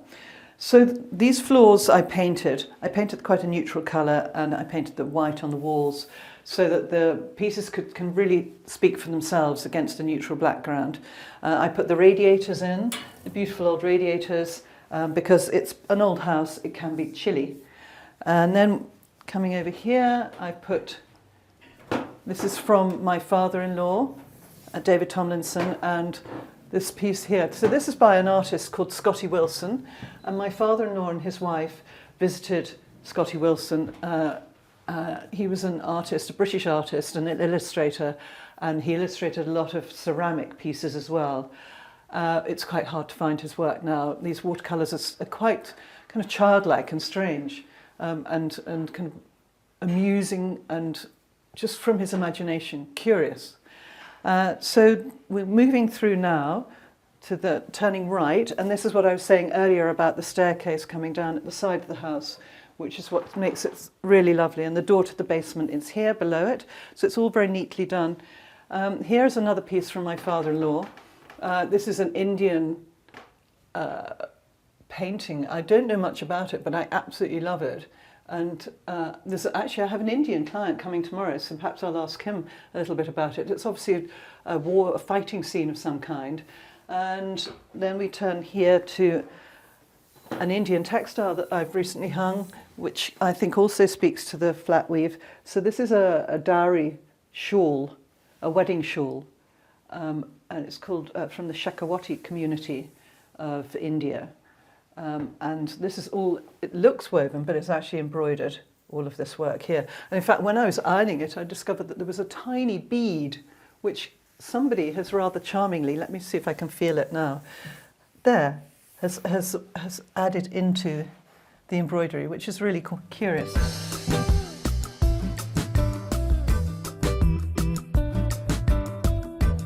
So now we're going to go into the sitting room, and again, I've left white, and the way I've decorated is that, this is quite a changeable feast, but it started with a few pieces, and then I've added more and more as I've collected, and more from my previous houses as well.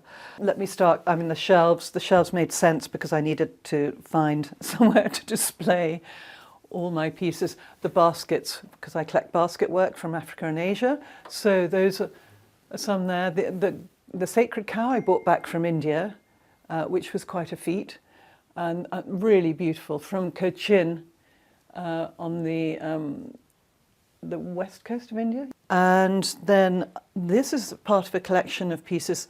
This is by a photographic studio called Bonfils.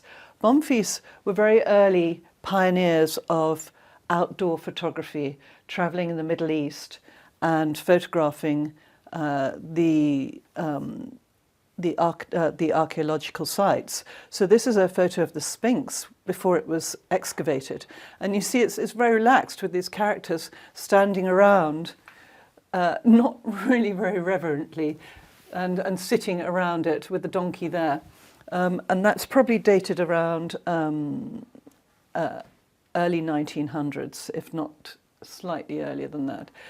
This piece is part of a skirt, so it's a panel from Timor. This is an ikat weave with indigo, so all of these threads would have had to be tied off. It's very skilled, time-consuming work.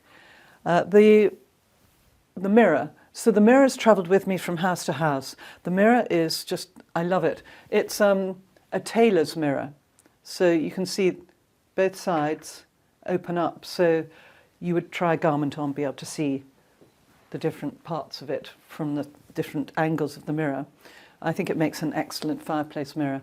And then various pieces here. This is a very collectible textile. These are really hard to find. They're Cameroon hats. They've been crocheted in this most extraordinary way. And this is a lovely faded example with the indigo again and the strange little holes and then the bobbles. I mean, really wonderful. So this is a kind of textile that I'm keeping because some people come here to visit me, and quite often they ask me what's for sale and what's not. But generally the pieces in my home in this room are for keeping. And then we have some, this piece. This piece is really quite special. So this is from Sumatra. You'll see another of these upstairs without the gold printing. So these have been made as kind of simple panels, and they were shawls, and then this one has been overprinted with block printing in gold leaf and gold paste. I've had this mounted, which makes it look really smart, and that is from probably about 1900. This is my husband's very large television, because he's in the film industry and he needs to see lots of films, so I've covered this with the textile. Not all the time, obviously. And here we have another Scotty Wilson, lovely illustration, watercolour. And above it, I don't know whether you've seen one of these before, this is a mobile globe. So it's quite curious, which is why I bought it, because I'd never seen another like it. So this folds up like an umbrella and fits in a tube, and you can then transport it and open it to study the world, fold it up again.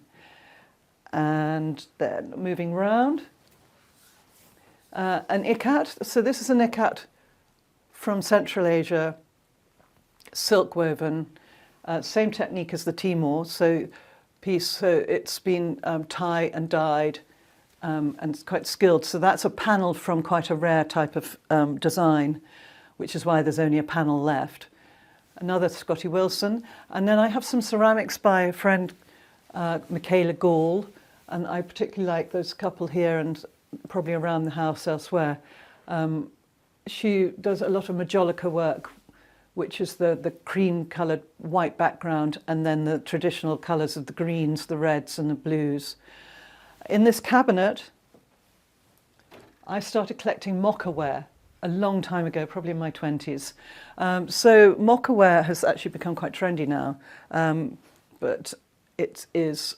I like the image of the tree. So the mockaway here, so this is a rarer one where it's blown sideways, but most of the time mocha ware is blown, it's tobacco and urine mixed together, which is blown into the glaze, which gives this kind of separate tree-like appearance. So these were used in pubs in England, and so they have their different measurements. So here's one that says a pint. There it is, a pint. And some of them are also stamped with the year. There's another with a pint. Some are stamped with a year. This one's got probably the pub's name. Can't quite read that, HLS, but I can't read the small writing. Anyway, so I have collected those for a long time. I really love them, and I think you have them in America too. So here, this piece is Japanese. I don't buy so many Japanese textiles, partly because they don't come here very often. I don't see them in this country very often, other than kimonos. This piece, I went to a dealer's house and she said, look, I've got bags and bags of pieces to look through, you know, have a look and see what you can find, pull out anything. I've just got this stuff to get rid of for somebody. I'm selling their old collection. And I looked through and I found this scrunched up piece of silk with some pattern on it. And I tried to flatten it out and look at it and realised it was rather beautiful and special. So I felt that it needed kind of being saved. So I took it to my restorer, my conservator, and she has done the most beautiful job. So we've had this stretched and mounted, and now you can really appreciate the skill of the painting, the stencil work on this piece. Above it is another Bonfils. And the domed piece is Victorian shell work. I'm completely mad. So this piece I've recently hung. I don't normally, as I say, buy anything other than African and Asian, and then occasionally European. This piece I bought probably about 6 months, a year ago, because I saw it in a photograph. I didn't handle it. I just saw the amazing, amazing work in the photograph and bought it. And it's the first time that I hung it because I needed to take some photos of it. And it's such a big piece, I needed a big wall. And then I thought it was so amazing, I've kept it up. And it's Victorian, and it's made from dress silks. And it even has this little scallop around the edge. I mean, somebody has spent so much time, care and love on this amazing patchwork. I know that patchworks are big in America, and since buying this, I've actually started to follow a lot of American dealers who deal in patchwork. I mean, really just to admire your skills in your country. It's absolutely amazing. So I've really enjoyed this new area of textiles. Below it, as a contrast, this is an airy cloth. So this is from Ghana. These cloths were worn by the community, by the men in the community, and they'd wrap them round, these big robes, they'd wrap them round them, and they're strip woven, and apparently they don't have a plan when they make them. So they weave the strips and then place them together. And this one is particularly interesting colours, really lovely colours, great balance, really sophisticated, just kind of the layout, the technique. And they're very good for covering sofas, for beds, and even for curtains. They're really, really wonderful, vivid, beautiful things. And so I thought I quite like the contrast with the patchwork. The cushions I've started to make cushions, or have them made, and so started to design them. The cushions have been made from smaller pieces of antique textiles. So this one is actually Chinese with some Peking stitch and knots. This one is from the Banjara people of India. And this one is from Rajasthan with the mirror work. You often have this with the silk. And I think they're rather charming. And on the back, I've mixed them with some European linens, some French silk, and another linen that I found that was a part of an apron. That's kind of, and then here, this is again my father-in-law's rather charming painting. I mean, it looks French. I don't know very much about it, although he did. Hold on, let's have a quick peek. He did, yes, look. He was very good at this. So he bought from the Crane Carman Gallery in Knightsbridge. He bought a lot of his artwork there because he was friends with them. His wife, Henry's mother, knew them very well, and they all became friends and went on holidays together.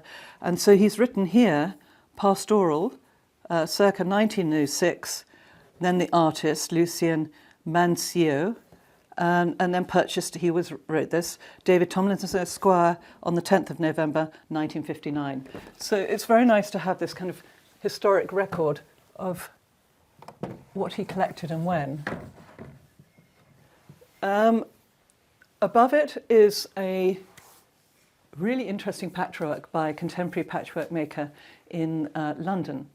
And she lives locally, so when I bought this, she came around and we chatted for a while, and she talked about her patchwork. She now runs classes, and it's really sweet, the way it just goes back and back and back until the central piece is left, like you're looking down a tunnel.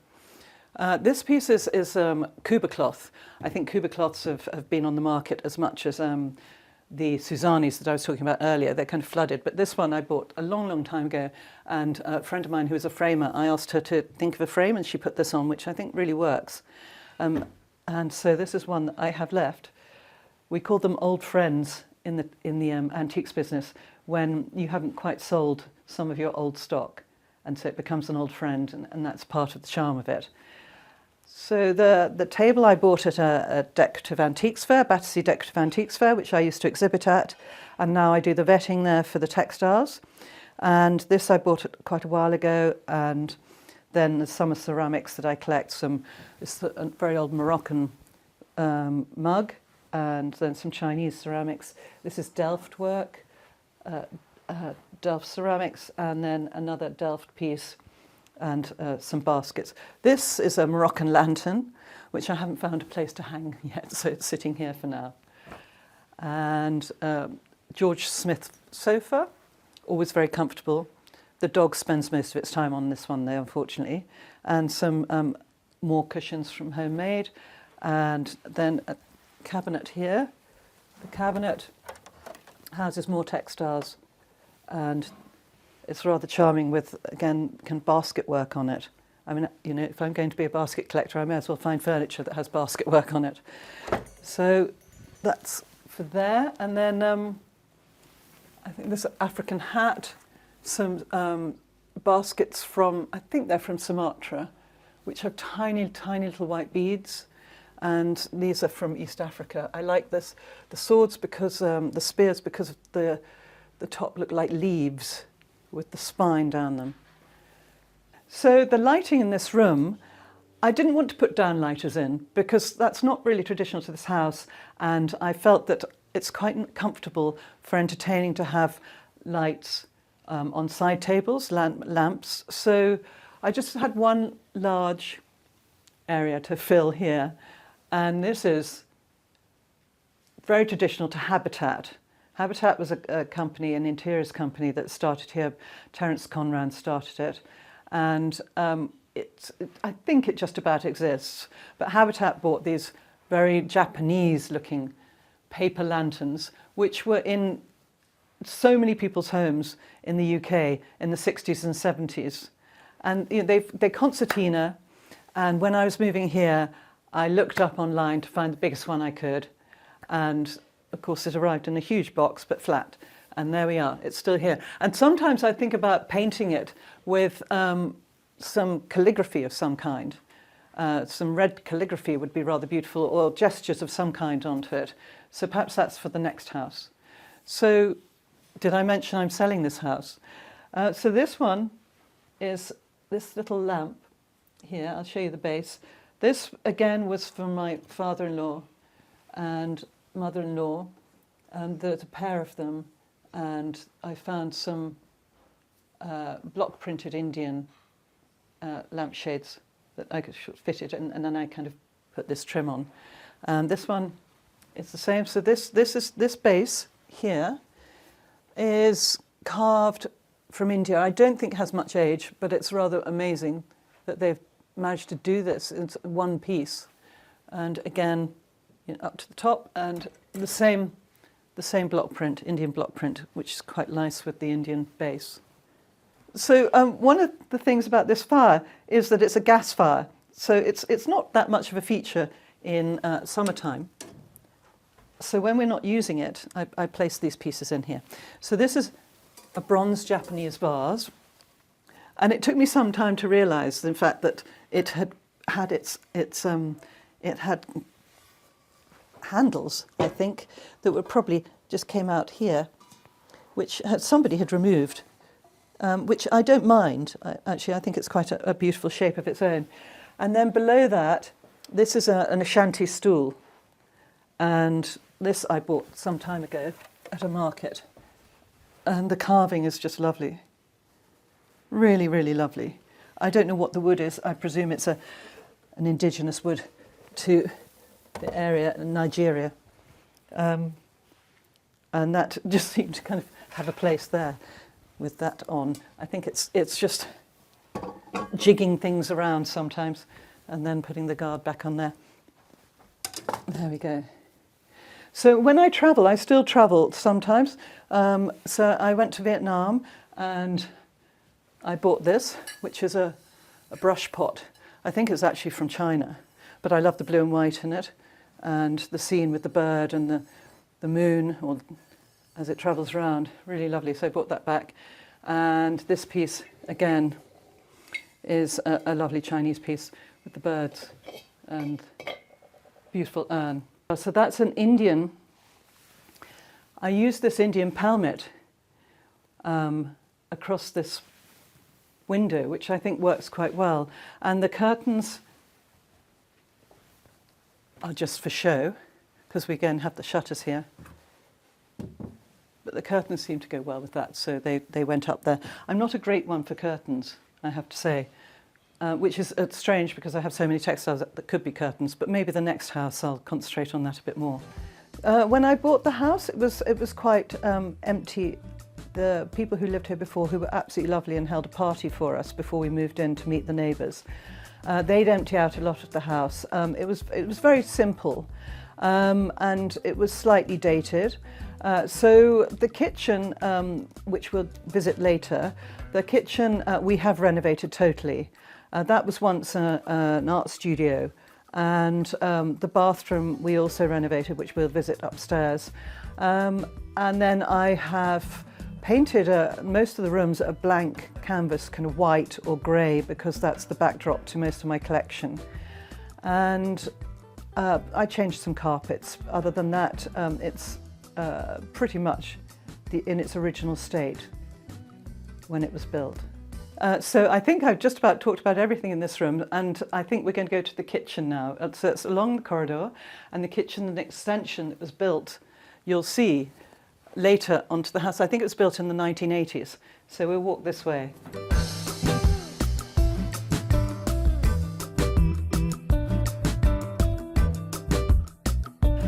So here we are in my kitchen.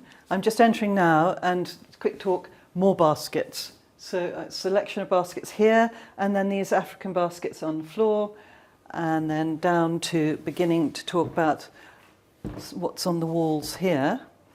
So a lot of the art and ceramics in this house are made by friends. And this is an example of what I mean by this. Is by my best friend, who lives in Spain, and so I enjoy visiting her there. And this is, she's a food illustrator and painter. So this is a painting of different ingredients for a recipe of herbs. This is by a woman called Sophie McCarthy, who's a friend of Henry's, my husband's, and her family were very good friends with Henry's family, and she's an illustrator, and this is a piece that she made for Elizabeth David, the cook, for her cookbook. This is by my friend Gerda, who's a wonderful illustrator and my oldest friend in her 90s, and she's a fantastic painter. These I bought in Spain. We visit Spain quite often, and I found these really interesting plates. This is a Cuba cloth. So these Cuba cloths were dancing skirts. So that's a section of a dancing skirt which was embroidered by a number of different women, and they would originally be incredibly long, and they'd wrap them round and wrap them round. So this is a section of them, and the art is really beautiful and abstract, and very appealing for that reason. Above that is a Korean cloth. These are particularly hard to find, and they're made like window panes. I mean, it's transparent and it's patchwork together with this applique work. I mean, really skilled work. The tablecloth is from, I'm trying to remember what, it's an important shop in Sweden. So I went to Stockholm with a girlfriend because she was buying, she's an antique dealer as well, she was buying vintage art. And we went on a trip and we went to the shop, which I should remember the name of, I might have to look it up. And they have fantastic prints, which are really well known, and they have this check tablecloth, which I loved. They had so much pattern, and I really like the colours of it. So it's not antique, it's a new tablecloth. And yeah, I add whatever fruit and veg, and it all seems to kind of sit and merge into the colours that are there already. These are little cups here. They're from Spain, they're from Seville, and they're probably 18th century. Very sweet little cups. And above that is a painting by Toby Roche, who paints scenes in India particularly. And the other paintings we've kind of collected along the way.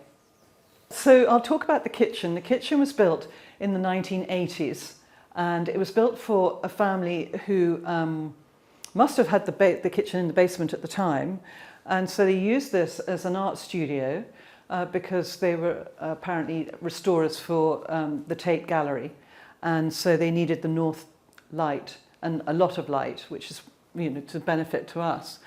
And they moved on. Next people moved on, and they made it into a kitchen. And then when we bought it, we made it into this kitchen, which we started in lockdown, which was quite difficult to do remotely, but we managed it somehow. I had some friends to dinner, and they hadn't been here before. And the husband's an architect, and he sat down and he looked around and he said, "I can't believe it. This is the kitchen I designed as my first job when I came out of architectural college." And so we kind of teased him a bit because it was actually totally over-designed. We have removed some of his excessive design to it, which we've tried to kind of minimise a bit, and he didn't mind at all. So this is the space that we have now. We chose this kitchen from a showroom and made it work somehow, jiggled it around because we were on a budget. And we had the tops made separately, and we found the Aga on eBay and went and collected that and had it taken apart and then reinstalled, and here it is now. So the Aga provides lovely warmth in winter as well as cooking on the other part, which is the gas part, in summer. And then we put in cupboards over there, cabinets, more basket work, and more basket work there with kubas again. So now we have this beautiful kitchen.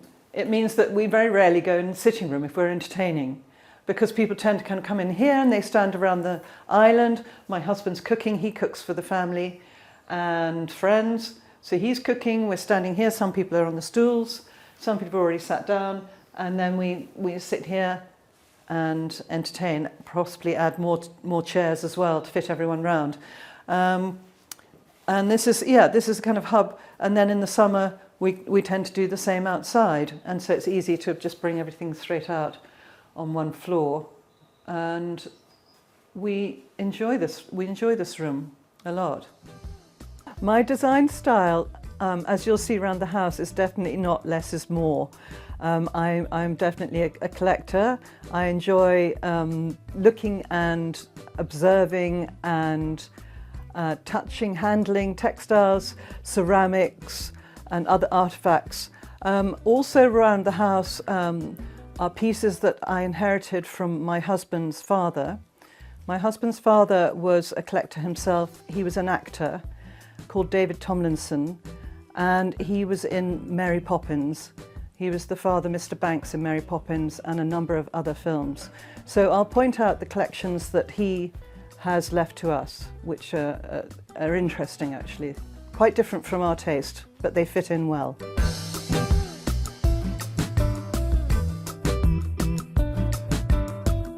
So I'm introducing you to my garden because I really like gardening. And this garden, as I think I said earlier, is a really good size because we've got the seating area here, and we really use this, and particularly my children use it with all their friends and come and entertain here. And the table we can use, put food on the table.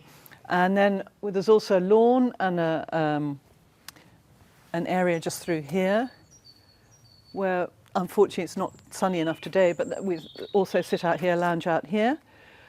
And the lawn, and then the plants that are growing here. It's so quiet, and you can just hear the birds singing. It's so quiet. And then I've put it up for the spring here. So we've got the tulips, hostas coming, hellebores, and grape hyacinths, lavender, and lots of ferns. and then this, which is absolutely delicious, the smell of it. Mock orange, very nice. And then I put some sedums on here and some ferns and geraniums this side, hostas, ferns. There's kind of theme going on of plants I like, and a rather mad mix of what I could find left over in tulips, because I planted them rather late.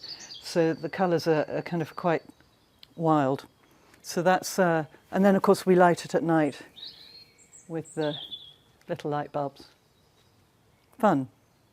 We use this space most of the summer when it's good weather. Yeah. And we put, again, more chairs around the table and entertain here. And it's quiet.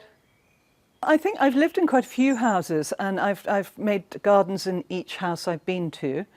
The house before this was in Notting Hill, and I made a garden there. And then when I came here, the garden was kind of laid out already. And so I felt that my footprint really was to add the seating area, the potted area, and then also we have a sculpture that I haven't mentioned, which is by a friend called Julian Wilde. So we bought the sculpture from him, and he's a London-based sculptor, and his work is now in Docklands and various places. And so we placed that in the middle of the lawn, and we felt that kind of added form to just an quite empty area. With my work, I started by going to art school and studying textile design. I specialise in constructed textiles, which is knitted and woven. I then worked in the fashion industry and fashion forecasting for a period of time. But I'd been influenced by a friend of mine's mother, who was quite bohemian, and she was a weaver as well, and she had travelled in India a lot. And I really, really wanted to travel. So after a while of working in the fashion industry, I then decided to leave and see a bit of the world. So I went to Indonesia first, then India, and that's when I started buying antique textiles. And I would come back and sell them, and then continue to travel and bring pieces back and do odd jobs in between. And then I started to build up my business that way. And now that is 40 years on, and I've kind of come full circle. I, in fact, don't travel very much anymore, but we can talk about that later.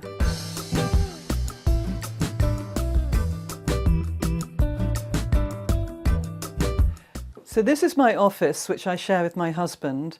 He gets the view out of the window, and I really get the rest of the office. So the office is inhabited now by huge amounts of textiles, and my basket collection, some of my basket collection, my library of books, reference books for my textiles, and another, here, this is a spine bookcase, which is really useful for stacking the books on. And then because notoriously, of course, we all have a problem with moth in our homes, it made sense to buy cabinets and be able to put the textiles away safely and keep them moth-free. So I have interior designers come to see me. Tomorrow I have a collector from India who has opened a museum in India. So he's coming to see what I have that might go into the museum. I have some fabric designers who come to see me. So Nina Campbell came to see me, and she brought her two designers, the print designer she brought, and she brought the weave designer, so that they could look at textiles and interpret them for her collections. And so that's the way it works. So here, for instance, these are wool-based textiles from around the world. So we start at the top, Moroccan, and then other pieces, Jajim, Turkish, Swedish, Tibetan. I mean, just covering the world, again, Moroccan, and then we have Paisley from Scotland, Kashmiri, Moroccan, American, which you'll recognise, and then down to Jajims from Persia. And so these are the kind of, these would make door curtains, some of them, furnishings, ottoman covers. This is what people tend to buy them for, the bigger pieces. Even so I was talking about fashions earlier. Even some pieces that just fall out of fashion. So these are paisleys here, which are so intricately woven, and French shawls as well, and they're just not fashionable at the moment, which is ridiculous, because they're the most beautiful cloths. And so these, I just carry one or two of them, hoping that someone will realise their beauty before it comes back into fashion.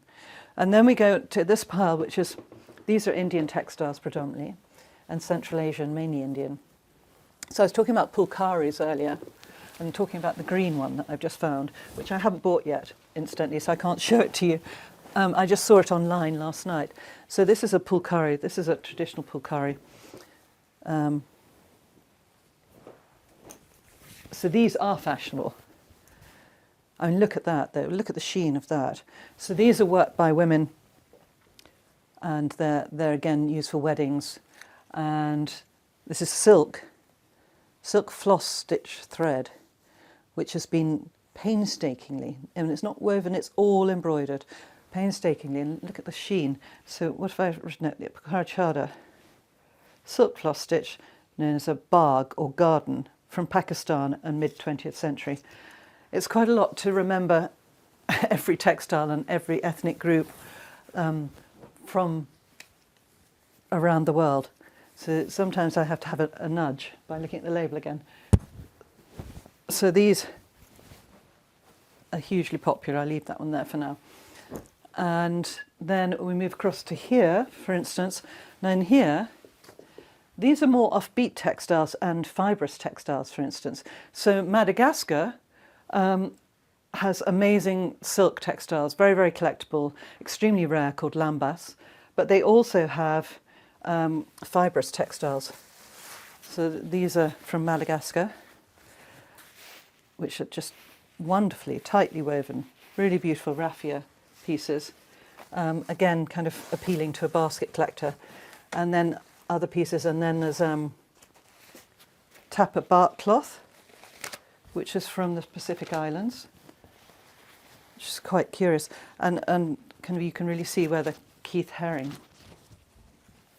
the artist, gained some of his inspiration. So I also exhibit at tribal art fairs with more of these tribal pieces. And I'll leave that there. And then if we go back round here, this is a pile of textiles from Africa. I showed you the airway cloth, which is on the sofa next door. So these are more airways here. And then some, Africa is fantastic on indigo. So lots of beautiful indigo cloths come from Africa, West Africa. And then this piece on the top here is one of my favourites, because again, when I mentioned earlier, what's exciting to me is to find something that I've not seen before. And after 40 years, that's unusual. But this piece I found, and I was really excited by it. I mean, it's a wax batik, and then it's been dyed, over-dyed, and it still has a slightly oilcloth feel to it. But it's absolutely wonderful. The drawing is quite fine on it, and quite characterful. It's from Nigeria. It's a wrapping cloth from the 1960s, and it's one of my favourites at the moment. And then here, this pile is my kind of new sidling off to more European textiles area. So I've bought tickings. So I bought this ticking the other day. This is a really, really unusual colourway. This wonderful kind of yellowy pistachio colour. I mean, really wonderful, with this almost blue-purple.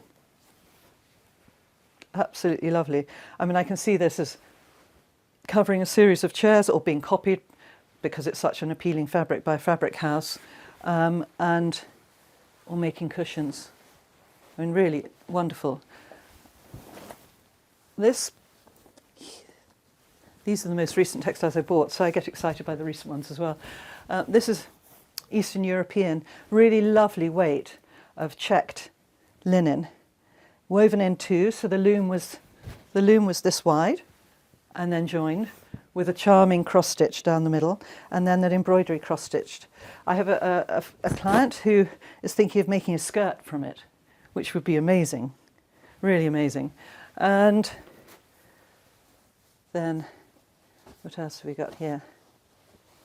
These, I buy a lot of these when I find them because they're slightly connected to childhood. These are Indian block prints from the 60s that in my childhood, along with the paper lantern from Habitat next door, this was also something that was part of a kind of theme of us growing up. These were used as tablecloths or picnic blankets. I mean, really wonderful, muted colours now, often having been washed and worn and enjoyed, kept for years. Really beautiful. So these are block printed from Rajasthan, and I have a kind of small collection of them because I think they're just lovely. And as a contrast, this is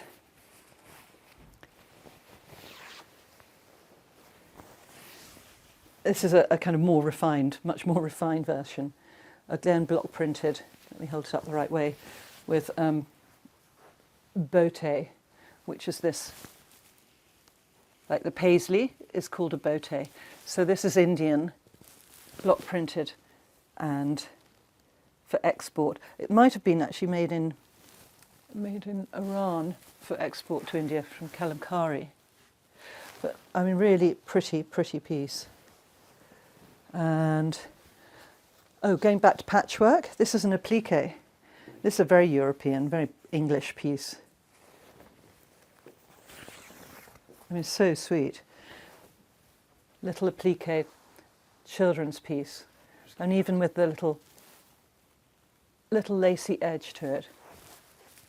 And I mean, some of the prints used are really charming. Sweet. So anyway, I could go on and on, showing you all the different fabrics and talking about why I like and enjoy them so much. I mean, you can understand, it's a very nice job to do. So I'm based in London, and I would invite anybody, if you're interested in textiles, to come and visit me. You'd be very, very welcome. I have a wealth, as you've seen, of textiles here.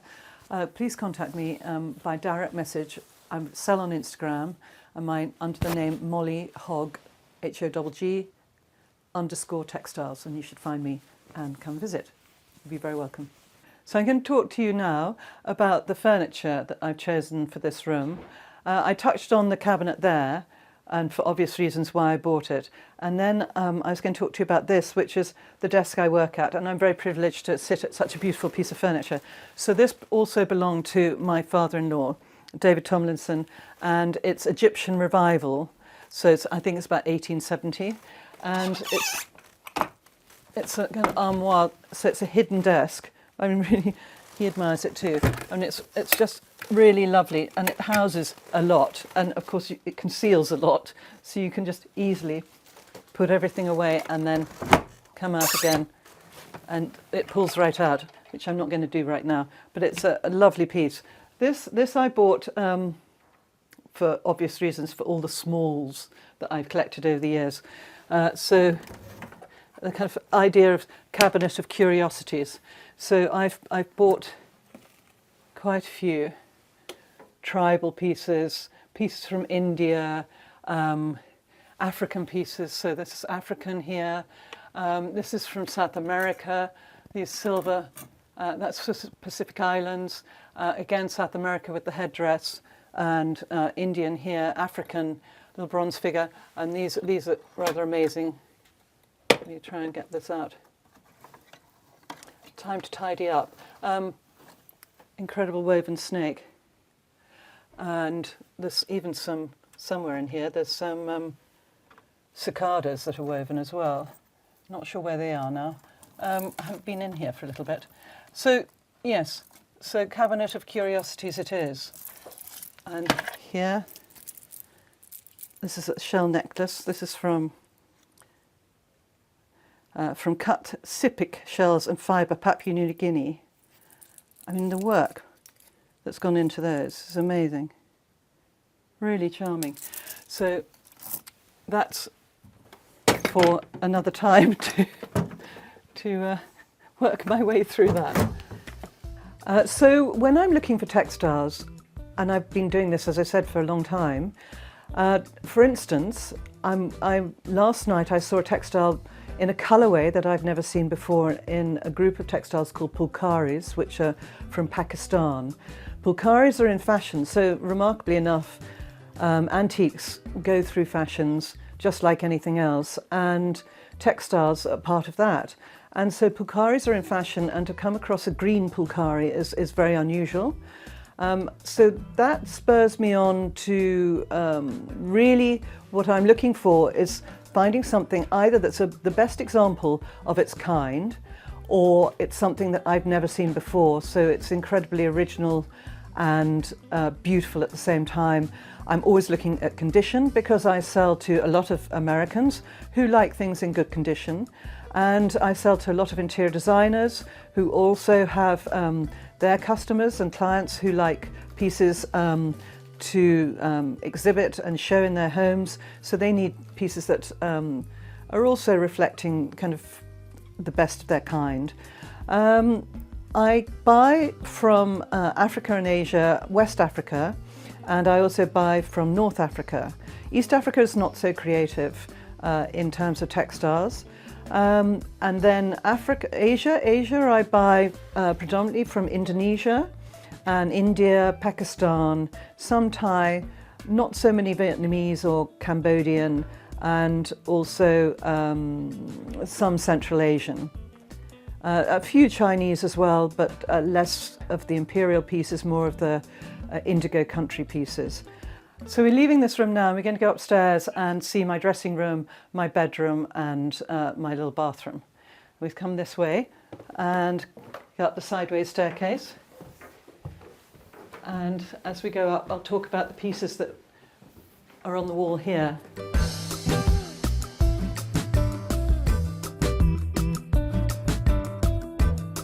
So coming up the stairs, I'm going to talk about what I've hung here, which is more of the Bonfils studio.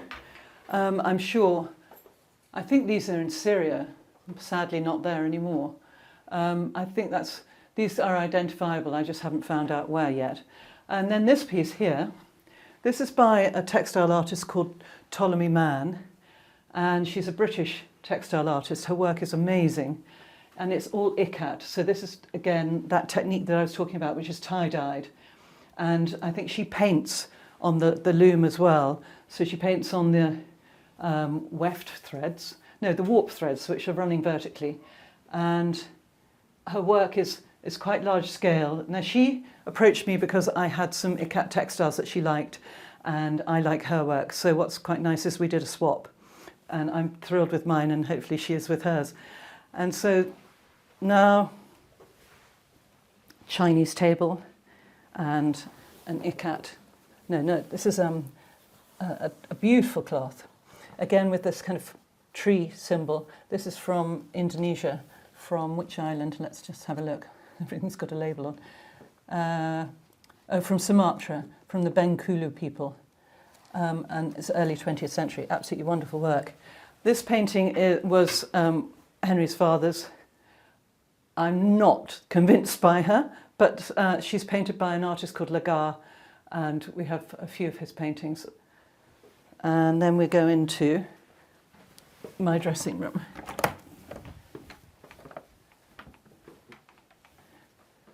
So the dressing room is also a spare bedroom, and the bateau lit, which is the French bateau lit here. I was visiting France many, many years ago on one of my first trips, on a road trip, and I stayed in English B&B, and they had this bed. They had a couple of them. And I asked if they would be interested in selling them, and they sold me this one. And then I had it upholstered with some African cloth for the bed heads, the bed ends. And I think it works really well. I've put on it, this is a beautiful Vichy, French Vichy checked, the most glorious linen. And this is in its original state. So I think it goes quite well with the French bed to have this French linen on it. This piece here is, when I was downstairs and talking about the piece that had the gold print on it, this is how it originally looked. So it's very abstract. And these pieces have been compared to Mark Rothko paintings. There was an exhibition in New York many years ago where somebody had gone to Sumatra and collected these, and they were head shawls, head veils, and they came, in that time he managed to find, you can't find them so easily now, he found them in a number of different colours, and he held an exhibition in New York with them just placed on the walls, and it looked like a Mark Rothko exhibition, and that started the craze for them, and they are very beautiful and very zen. And this is one, and then I like the one with the gold actually better, but these are very popular because of their abstract quality. This is a painting by a triptych by a friend of Henry's. She gave it to us for our 60th. And then this was a present from a client. This is from Syria. It's beautiful work. And I was very grateful to the client who I helped buy her textiles for 18 months. She was performing a collection for her new house, and so I was able to buy her I had a license, a free license to buy her anything that I thought would suit the house and would be just beautiful for the collection to put together. And it was a really fantastic, exciting project.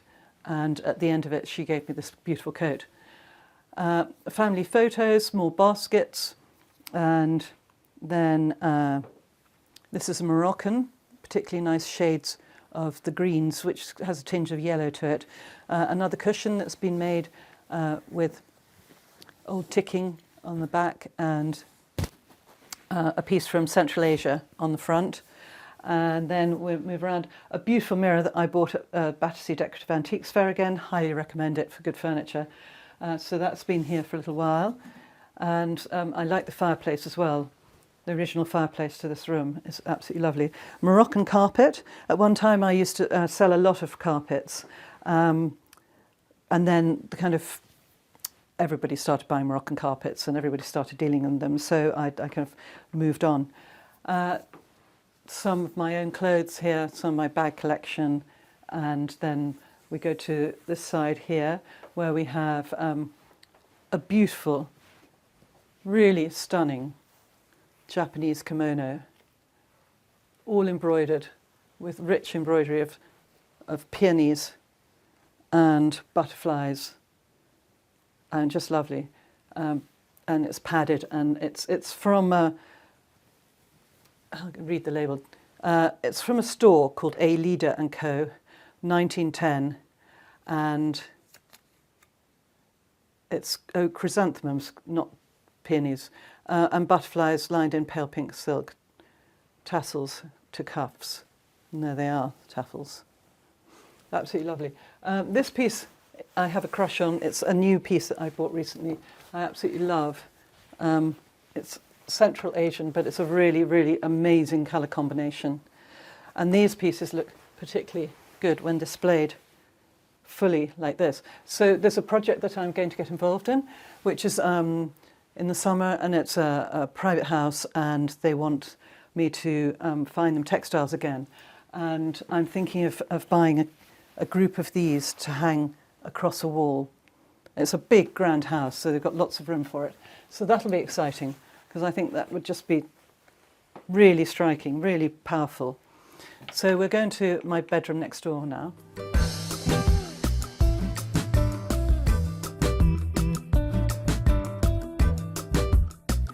So this is my bedroom. I hardly recognise it, it's so tidy. I want to talk about the textiles on the bed first of all, because they are the textiles in the room. I have, as a bottom cover, I have a basket weave airway cloth, which is quite light and lovely, lovely indigo. On top of that, I have a Suzani. This is an early Suzani. This is probably about 1900s or earlier. It's quite battered, but I don't mind because the colours are absolutely beautiful. It's had some rudimentary work done to it. I don't think it matters too much because it's the overall impression, which is this kind of flower garden. It's really pretty. some cushions that I've had made, which have Chinese, no, this is actually Parsi ribbon. It looks like Chinese embroidery, but it's actually Parsi, which is Indian embroidery. And they make this embroidery in strips, and I put these strips together and put them on some early French apron ticking, and then some French ticking on the back as well. Another Bonfils piece of a port harbour. And then, this was my father-in-law's. So this is 17th century embroidery, and it's stump work where they make it into a kind of 3D effect. So the fruits 3D have their faces of 3D. It's a kind of royal piece. It was made by women of the court, and you can see the Tudor roses and the lion, and little charming. There's a little snake there. Really lovely. So here, these pieces I picked up in an antique shop. I quite like the quality, this kind of fine lines. These are plans of gardens for stately homes. So this one is here, is the Right Honourable the Earl of Cholmondeley. So that is Holcombe Hall and their garden. And I think this one's Nottingham, somewhere in Nottingham. Anyway, I just think they're rather charming. And the tiny little rendition of trees, vegetables, the different shapes of the planting and the plants is really lovely. Nice early Georgian chair, a bit shaky. The cabinet's a bit of a what do they call it? I'm trying to remember in the antiques world, they call it a marriage, where you've got something that is original and then it's been put with something that isn't. So you've got a chinoiserie cabinet, and then they've made a new stand for it, and I think a new top, which doesn't bother me too much because I'm not much of a purist in that way. It's about the visual appearance, and I quite like the way it looked. So that's why I bought that. This is South American. I don't buy many South American textiles. This I bought because it's fun and it actually fits on here, and it can bring some colour in the room as well. Another basket and a strange mirror, which I think has been handmade. You can see the thumbprints in there. This again is a kind of childhood memory. We couldn't put a light here of any significance because my husband's very tall, so we had to kind of bring it across here. And it kind of was a marriage again of opportunities, because I found this, and this reminds me of again of the kind of 60s Indian block print, and quite charming as a lampshade. Fireplace, actually we did all of this. I did do this when I moved in. I kind of did the raised fireplace and the shelves we had made, and they seem to work quite well. So here, this is the most recent buy. I bought this painting recently online and absolutely thrilled when it arrived. It's really beautiful. In fact, when I did a Google image search, John Singer Sargent came up. There's no way I believe it to be his, but it's in the style of, which is rather beautiful. Here are a pair of monastic Tibetan candlesticks. I just love the form of them. Very beautiful. And this is a collection my grandparents started. So these are from a ceramics business that was started or resurrected by Picasso. It's in the south of France, and it's called Vallauris. So Picasso moved close to Vallauris during the war, and the place was suffering from lack of business, and so he started making his ceramics there. And this group were made not by Picasso, by an artist called Gabino, and he placed tiny bits of clay together to give this kind of mosaic effect. And my grandparents visited there, and they bought 3 or 4 or 5 of them, and then I've sourced some more. And it's nice to have that connection. Then if we move along here, this is a basket. I bought a pair of these, but I only really needed one. So this is one I still have, and I think this is from, I think Cambodia or somewhere like that. I mean, beautifully made, really lovely. Then more basket work, jewellery, tribal jewellery, and a couple of pictures that belong to my father-in-law. One I almost threw away at the bottom. He didn't give it to me, it was left in a group of pieces, and then realised how delicate and beautiful it is. And then we finish up going round here, and some plates that my mother-in-law gave me, which I don't know much about, but I love the tiny, tiny design on them, the amount of work. Also in this room, moved from my previous home, I brought these lovely lights with their porcelain shades, which are just extraordinary because they have continued to work. I've never changed a light bulb, and they give beautiful light, really lovely. I'm not sure whether I'll move them to my next house as well because they're just so lovely. Most of what I buy is old, antique, recycled, upcycled, including my clothes, my textiles, my furniture. So the tables in here are Indian, and these were used, they're foldable. So the top lifts off and the bases fold in concertina, so they were easy to travel with. So these are quite popular in interior design schemes.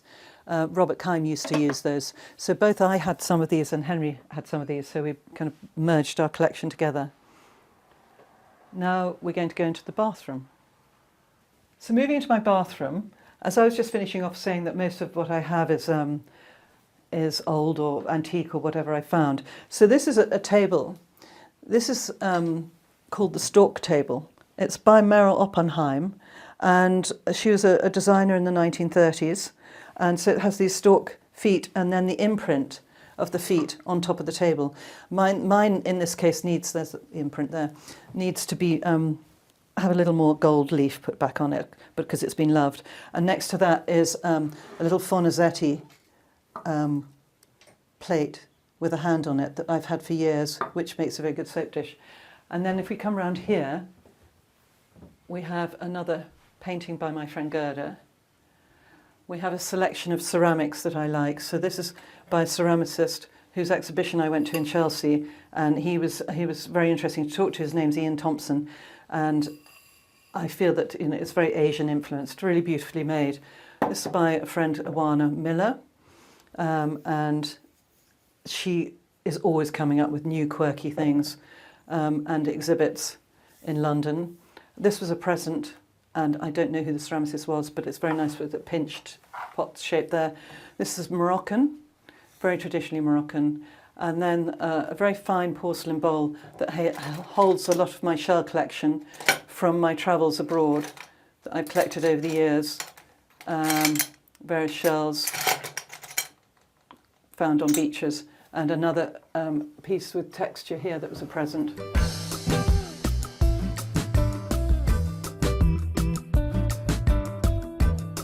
So I'm going to introduce you to the exterior of my house. The house was built, all the houses in these gardens were built between 1840 and 1890.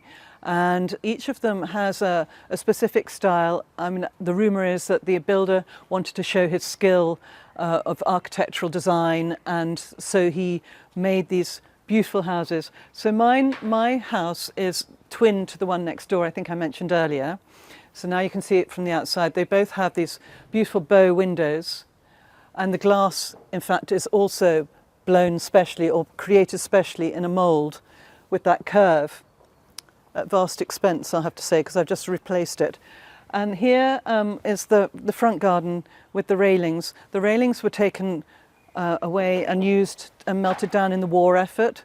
So the railings have been added later, or replaced later, and the same with the gardens opposite. And here I've planted my garden full of tulips and alliums and poppies to come and some daisies to come, and there's a wonderful peony that's just opening for you because, as I said, it's spring here. So we go up and into the house through my front door with Molly and Henry above. Home to me is a place which is a family place where family and friends visit. Home to me is also somewhere that I have enjoyed decorating and I look at the pieces each time I return because I go away quite a lot. I go to the east coast of England, to the countryside, and then I also return here and still enjoy looking at my collections and people coming round, and we talk about them or not. We entertain a lot, we eat a lot. My husband's a very good cook, and all of this is enjoyable in our house here.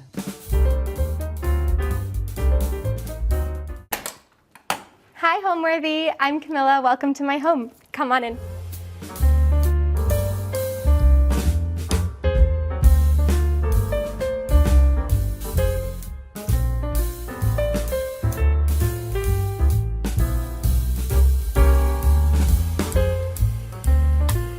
You're watching Homeworthy, where we believe every home has a story. Hi, I'm Camila de Cesare, and I recently launched Hunter app, an app to help first-time home buyers navigate the process in the UK. And welcome to my home. So I bought this house in 2021 with my ex-husband, and this is a home in a conservation area that was actually bombed during one of the wars. So as we do the home tour, you're gonna notice that everything is really wonky. There's not a single straight surface on the floor. No wall is perfectly 90 degrees. And I actually love that about this house. It has so much character. It's completely imperfect. And I would say my style is just like really colorful. I have no idea what I'm doing. I just really wanted a happy home. So if I saw something and it made me happy, it came into the house. When I first bought this house, it was actually in really good condition, so I don't want to say anything was wrong with it per se. It just really wasn't me. The walls were all gray, and the floor was also kind of like a gray tint. And so I originally started off saying like, I'm gonna do some renovation, which then turned into renovating the entire house. So yeah, the before and after look completely different. There's only some of the original kind of features that I kept, like the fireplaces. I was never gonna touch those, but almost everything else is new. Well, it's old stuff, but it's new to the house.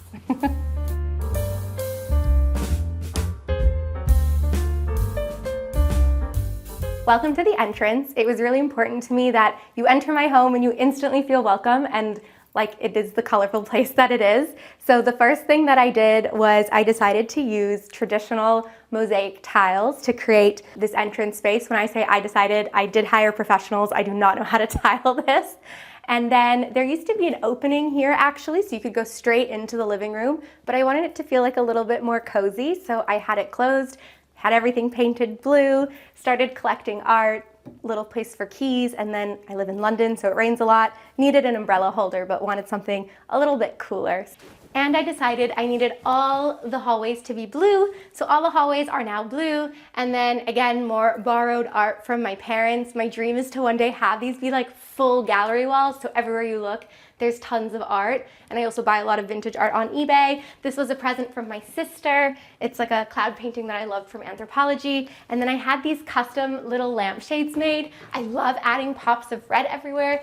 So I had these made, I found her on Etsy, and then these are vintage sconces from eBay. So the hallways are like still very much a work in progress, but I'm really happy with how it's turning out. So this was the entrance, and now I'm gonna take you over to the dining room.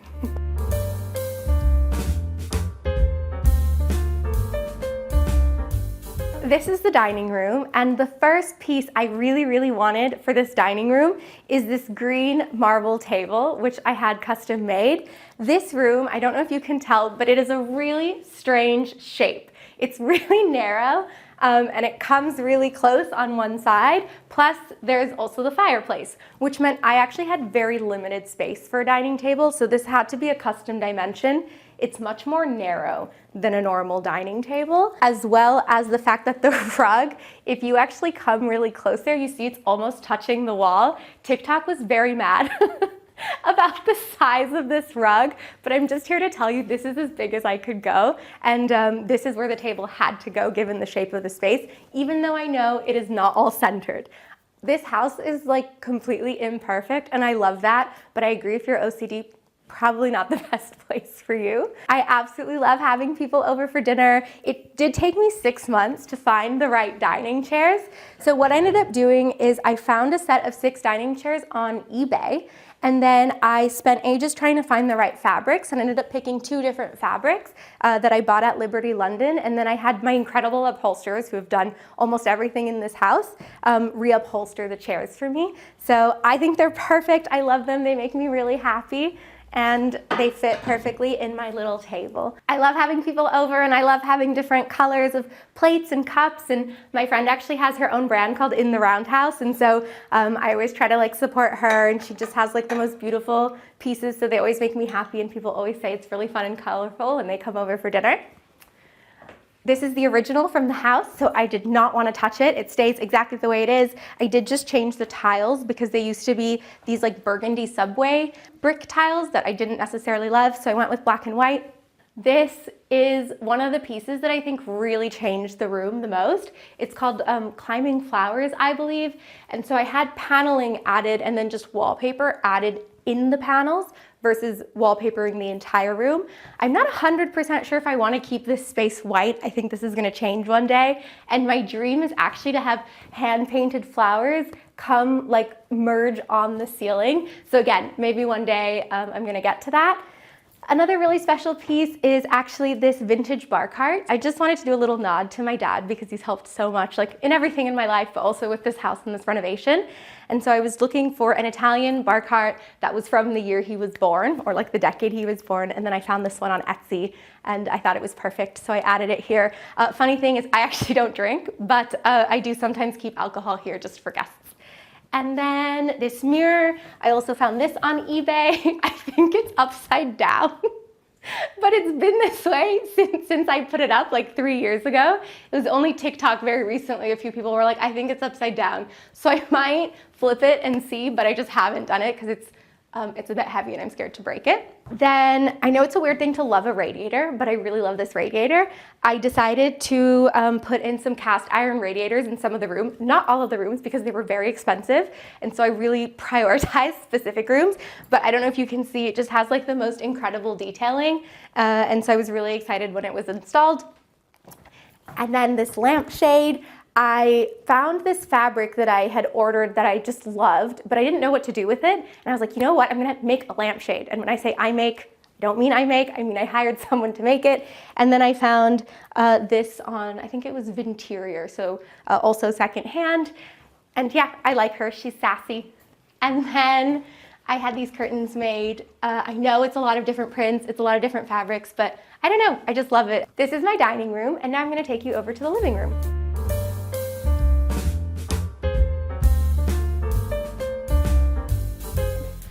And this is my living room. This is definitely one of the more used spaces in the house.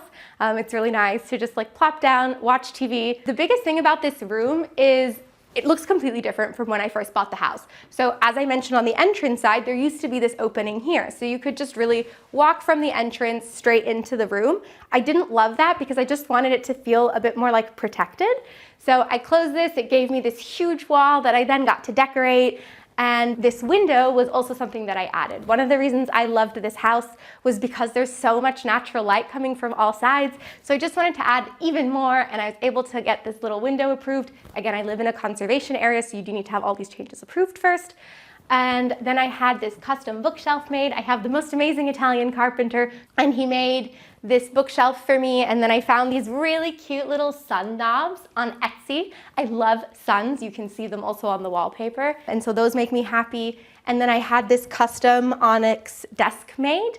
And so that was installed here. And then a matching little cube sculpture, as well as this one, which you can actually plug in and use as a light, but it's heavy and I don't have a plug here, so I've never used it as a light, but I still think it looks beautiful. And then I just like decorated with some of my favorite things. I stole these from my parents, and every time my dad comes over, he's like, my books, I want my books back. And I'm like, you can take them if you want, but they're also really heavy, and so he never does. And so they're here to stay, I think. I spent a really, really long time trying to pick which wallpaper I wanted to add, because I knew I wanted to add wallpaper, but I didn't know which one. And I instantly fell in love with this one. Too bad that this wallpaper was one of the most expensive wallpapers I found that I liked. And so I kept trying to convince myself to find a different wallpaper. And then I couldn't, and I kept thinking about it. So what I did is I ordered a roll a month for 6 months so that I had enough rolls to do the living room. Someone actually told me that's very risky because if you order them separately, the color might be slightly off, but I was really lucky, I guess. They're actually the same, or because they're in their own like frames, essentially, if the color isn't the exact same, I can't see it, but I don't know if I would recommend that. But anyway, that's what I did. And then I found these beautiful vintage candle holders on eBay, and then I've added some little candles, which I've never lit. I don't know if it's safe to light a candle here, but I just like how it looks. And then I found this really big tapestry on Anthropology. I'm gonna be honest, I really did not want a leather couch. I don't love leather. I know some people do, I don't. But because we have dogs and my dogs are allowed on all the furniture and we're consistently getting all the other couches I've always owned very dirty, I was told that a leather couch is probably the best solution for, you know, having my dogs. And so I spent a really long time trying to find a leather couch that I didn't dislike, and then I found this one, and I do really like it because I really like the legs also. I don't know if you can see, but they're like these little circles. And so I thought that was really fun, and it is actually really comfortable because it's quite a deep couch, and I've just covered it in lots of different pillows. And then this, on the other hand, was an old chair that I found on eBay that looked horrendous. Like, it had a hole in it. It wasn't great, but because I have the most amazing upholsterers, I was able to find some upholstery fabric that I loved, and then I had this remade. And I really love this chair, and it is so comfortable. And then this is another one of the rooms where I did invest in the nice radiator, because again, I think these two rooms are used so much. It took me also a really long time to pick which curtains I wanted. I don't know if you can tell, but there's so many different prints and fabrics in my house, and I make these decisions not necessarily knowing 100% if they're gonna go together, but again, it makes me happy and I think it works. And then I also have these little nooks. These I found on eBay. This as well. I'm a really big eBay shopper. I love like eBay, Etsy, Interior, all these places where you can source kind of secondhand pieces. So I just spent hours scrolling. And so I found these. Maybe one day I'll put some kind of cabinetry here, but for now I think that's okay. And then this is the part that I always want to hide because it doesn't look great. So I've been going back and forth for so long on if I should wallpaper behind the TV. On the one hand, I think the room would look more cohesive, but on the other, I'm worried that if you're watching TV, do you really want like the wallpaper suns to distract you? So I'm definitely open to feedback. And then I think eventually I would put the TV up, or maybe invest in a frame TV, or maybe build a frame for the TV. So anyway, I have to say I'm not done with this area, but one day I will be. The fireplace was again one of the originals in the house. It's one of the reasons I just fell in love with the house to begin with. So you can actually see their matching fireplaces in the living and dining room. And then I had the tiles added, of course, because it's not exactly like a straight size. The tiler had to create like extra little pieces in the middle, and it always looks a little bit wonky, but again, that's okay. I love the charm of it. I found this coffee table on Interior. It's a 1970s marble teardrop table, and I absolutely love it. It's actually 3 separate pieces. So this piece, it's really heavy, so I'm not gonna do it, but this piece comes up, and then you have the 2 legs, and you kind of piece them together. The moment I saw it, I absolutely loved it, and I knew I had to have it. I bought this after I designed the green marble table, but I didn't have the green marble table yet. So again, I wasn't 100% sure how everything was gonna go together, but I was like, it's gonna be fine. And I think it is. And then, really funny story about the rug. I had a different rug here. And then TikTok told me that I have rug blindness, that the rugs I buy are way too small. And normally I don't always listen to criticism, but I would say this was really constructive criticism, and I agree with TikTok. I did have rug blindness. So I want much, much bigger, and I just bought this from H&M Home, and I gave away the previous rug that I had. And so this is a new addition. So I really hope you guys like it because I did listen to you. And that's my living room. Growing up, I actually moved roughly every 3 years because of my dad's job. So I was born in Vienna, then we lived in Rome. I'm actually Italian, even though I sound American. We lived in Switzerland, we lived in Japan, we lived in Paris, I studied in Canada. And throughout most of those years, I actually lived in places with white walls. So my dad was really particular. He didn't really want me to paint anything because we were renting and we would move again oftentimes. So I understand him completely. And so I felt like when I was able to finally have my own space, it was like all this, how do you say, like repressed, colorful energy that started coming out. And I don't think I set out to make the home so colorful, but it was more if I saw a white wall, I was like, oh, that just doesn't look right to me. And I started adding prints and patterns and colors. Like even just last week, I was painting stripes in my closet room, which I'll show you. And even here, there's still some white. I think if you ever came back, there probably wouldn't be this white anymore either. So yeah, I just kind of take each room as it comes. You'll see there's lots of different antique pieces. I love everything old. I really love everything old. I don't particularly like modern. I think I grew up living in some really modern places and in some really old places, and I don't think I appreciated the old places while I was there, but now as an adult, I'm like, oh my goodness, when we lived in that like 150-year-old house, that was so amazing. And I look back at pictures and I'm like, damn it, I wish I appreciated that as a 9-year-old, but I definitely do now that I'm in my 30s. I would say the style of my home is eclectic.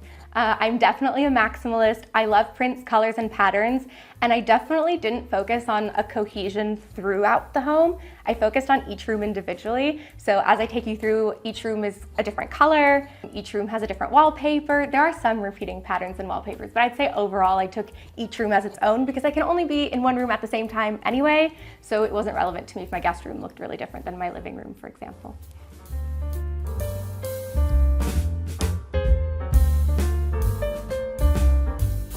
So this is the little powder room, and it's one of the first rooms I've ever in my whole life decided to have wallpapered. It felt like a small contained space so I could give it a go and see if it was something that I was really passionate about. Spoiler alert, I was, and there's now wallpaper everywhere.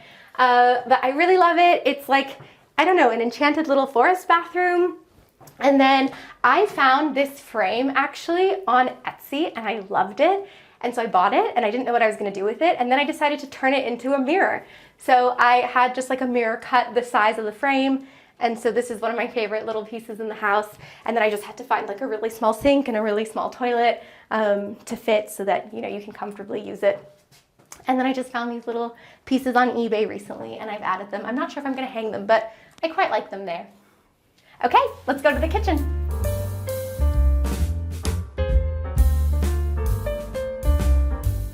Welcome to the kitchen. This was the biggest transformation of the house, which is quite funny because I actually don't cook a lot, even though I do enjoy buying cookbooks, which I never open. But it was really important for me to create a space that maybe I would use if I decide to cook. And I divided it into really cooking space and then also dining space. My parents actually gifted me this dining table and chairs when I first moved to London about 7 years ago, and I was living somewhere else. And I have to admit, the design of this entire space was based around the fact that I had to find a space for this dining table and chairs because they just mean so much to me. And so that was actually the starting point, was how big can I make the kitchen in order to still fit a dining table and chairs? And so that was the starting point, and that's why there's like a delineation between the two spaces. And then what I ended up doing was doing so many different kitchen layouts. I had never designed a kitchen before because I'm not an interior designer. I didn't know where to start. I didn't, because I don't cook that much, I wasn't sure what like the best layout was. So this took a long time, but essentially ended up landing on like fridge here. This was a fireplace, a brick one, but that you can't use. This is so controversial. I don't like brick, but I didn't want to get rid of it. So what I did is I had it plastered over and then wallpapered. And then my carpenter actually built this unit to match the rest of the kitchen, and it provides me with a lot more storage space. And this is actually the same material as the counters. So if I do decide to cook, I can actually use it. So this is a really functional space as well. I then, because I love everything that looks old, bought this gorgeous Smeg microwave that I found on eBay. And the saddest part is I actually had a matching oven and the glass shattered 6 months ago, and I've been trying to get the glass replaced ever since and I can't. So it's hidden in my basement right now, and I just had to get this in the meantime, but it ruins the aesthetic a little bit, I'm not gonna lie. I'm so sad about that. And then on this side you have pantry, and then you have all of like your cute plates.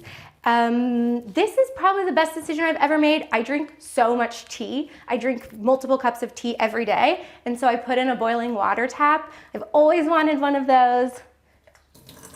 There we go. And so then you get boiling water and I don't need to heat the kettle and I don't need a kettle on the counter. This is actually true, as in I love keeping really clear counter space at all times. I just don't like when there's like a lot of clutter on the counter. And because I don't cook a lot, it is actually usually this clean. And then I also found this Smeg set. This one I did order from them directly. And there used to not be a door here. There was a door on the side, but I really love being able to see outside and see the greenery, and I wanted as much natural light as possible. So I had a structural engineer come and tell me what is the biggest door I can put in, and this was the biggest I could get. And so they had steel bars added, and then I had to have this custom made in order to fit. But it just makes me so happy to be able to go outside whenever I want, and on a beautiful sunny day like this, you can really let the air flow in. This was another one of the rooms where I invested in the nice radiators. And then this wallpaper and paint is actually very recent. I did this 2 weeks ago. I woke up one morning and this was still all white, and I was like, I can't look at these white walls anymore. So I bought a paint sample, I started painting the walls, realized it was not the right color. So then I took off a cabinet from the kitchen, went back to the paint place, and they color matched it perfectly. And so then I redid all of it. And then I thought, oh, I've never done this before, but I'm sure I can do it. Spoiler alert, I cannot do it. This wall is not straight and these angles don't meet properly. And so I desperately found someone on TaskRabbit to come the same day. And then they installed this. And then I had this wallpaper added as well. And then these little curtains are just from Anthropology. They were already made, they were a bit long, and I just had them shortened. And then I found the little rail on Amazon and I popped these up myself. Just like I do with my dining table, I really love setting up the table. I love different colors. And so once again, I love using all these colorful pieces that my friend makes for in the roundhouse.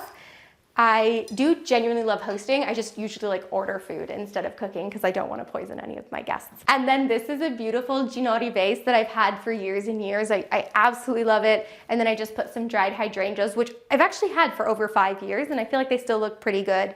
And then I found this pretty art piece that I put up. There might come a day where there's like a bit more art in the kitchen. I'm not sure, but for right now, I'm definitely happy with how it turned out. So let's go outside and see the outside space.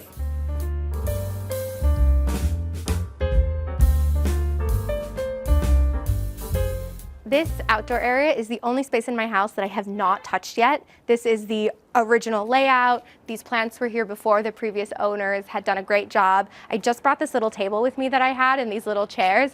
I will one day tackle this space, but I didn't realize, one, how expensive it is to do, and two, nothing has come to me. I usually wake up at 4 a.m. with ideas, and I have yet to wake up at 4 a.m. with an idea for this outdoor space. So this is a later me problem.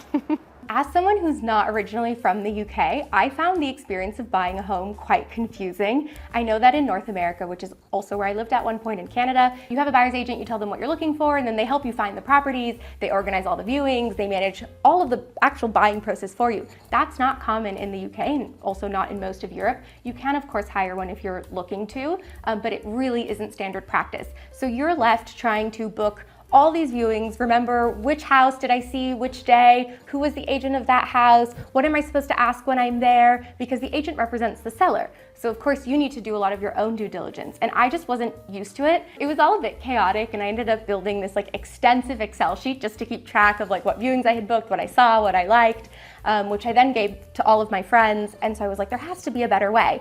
Once I finally picked the house, oh boy, was I not prepared for the process in the UK. I thought the valuation that the bank did was the same as the valuation that I needed to do, which it's not. You need to do your own valuation with a survey, and the bank does one. You need to hire just a variety of people that I didn't even know kind of where to look for. So I also created a whole checklist with all the steps you need to take in order. What are all the words? Like, what does gazumping mean? And I just wanted to create like a safe space for first-time buyers. It's the biggest purchase you're ever gonna make in your whole life, and you're supposed to be an expert overnight. And so yeah, I'm really excited I launched it this year, and really, really hopeful that it will be helpful for other first-time home buyers to navigate, yeah, just the biggest purchase of your life. So Hunter app is divided into 3 sections essentially. The first section is what I call a property profile template. So you pull in the information from like Rightmove, for example, but then it also has all the questions you should ask when you're going to see a house, which you can also edit yourself because everybody's going to be looking for different things. And then there's push notifications that are like, hey, friendly reminder, like let's go to your viewing. Hey, friendly reminder, like these are the questions you should ask. So it helps guide you through that. Then the next part is a budgeting template. So it really walks you through all of the pre-purchase, during purchase, post-purchase, and ongoing expenses related to buying a home. Studies have shown that 63% of people actually underestimate the cost of buying a home, and I was definitely one of them. And so I just want to help people really keep track also of like, what have you paid for? When did you pay it? What are the ongoing costs going to be associated to running your household as well? And then the final step is the checklist. So it's every step you need to take to actually like get those keys and which suppliers you need to find during the process. And it's completely free to use. I monetize through the recommended suppliers. If you book the mortgage broker that I used, for example, the mortgage broker provides a referral, which is how the industry works as a standard, because the real estate agent would get the same thing. And then 10% of all revenue goes to Centerpoint, which is a charity supporting youth homelessness, as it's really important for me that this is full circle. I want to help first-time home buyers, and I also really want to help people who might not be as fortunate. Okay, now let's go back inside and let's go upstairs.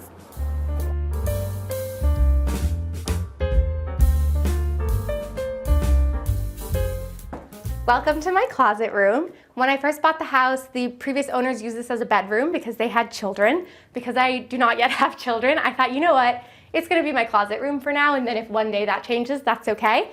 I ended up buying all of the closets from IKEA, as well as the doors. My dad and I built them all together. We may have almost killed each other doing so, but it all went well in the end. And then wallpaper added here, and then I painted these. So don't look too closely because it is not great. This was the first thing I ever painted, and I didn't know you needed to use primer. And so I just put it straight on, and then it's been, of course, chipping. So maybe I'll fix it one day, but it was a great learning experience. Same thing in these wardrobes. These were actually here before. I didn't add these, but I did paint them and have the wallpaper added. And then I thought, it's not enough to just have wallpaper here. I need to like have more prints and patterns. So what did I do? I found this old, I don't know, little bench, and I bought the matching fabric, and then I had it reupholstered.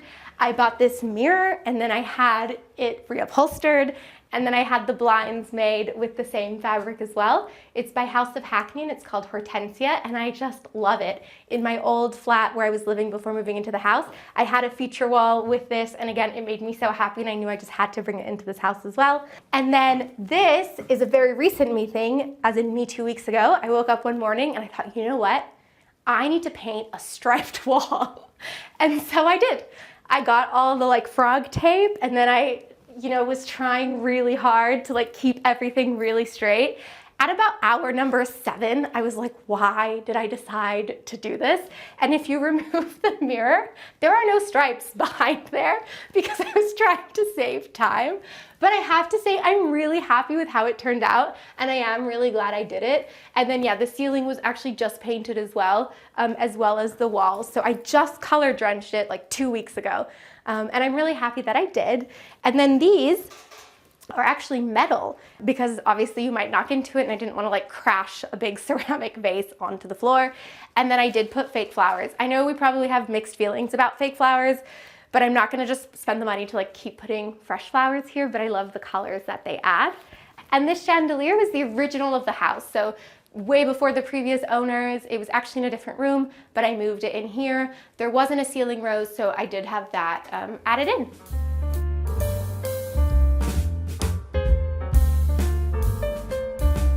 So this was another really big transformation in the house.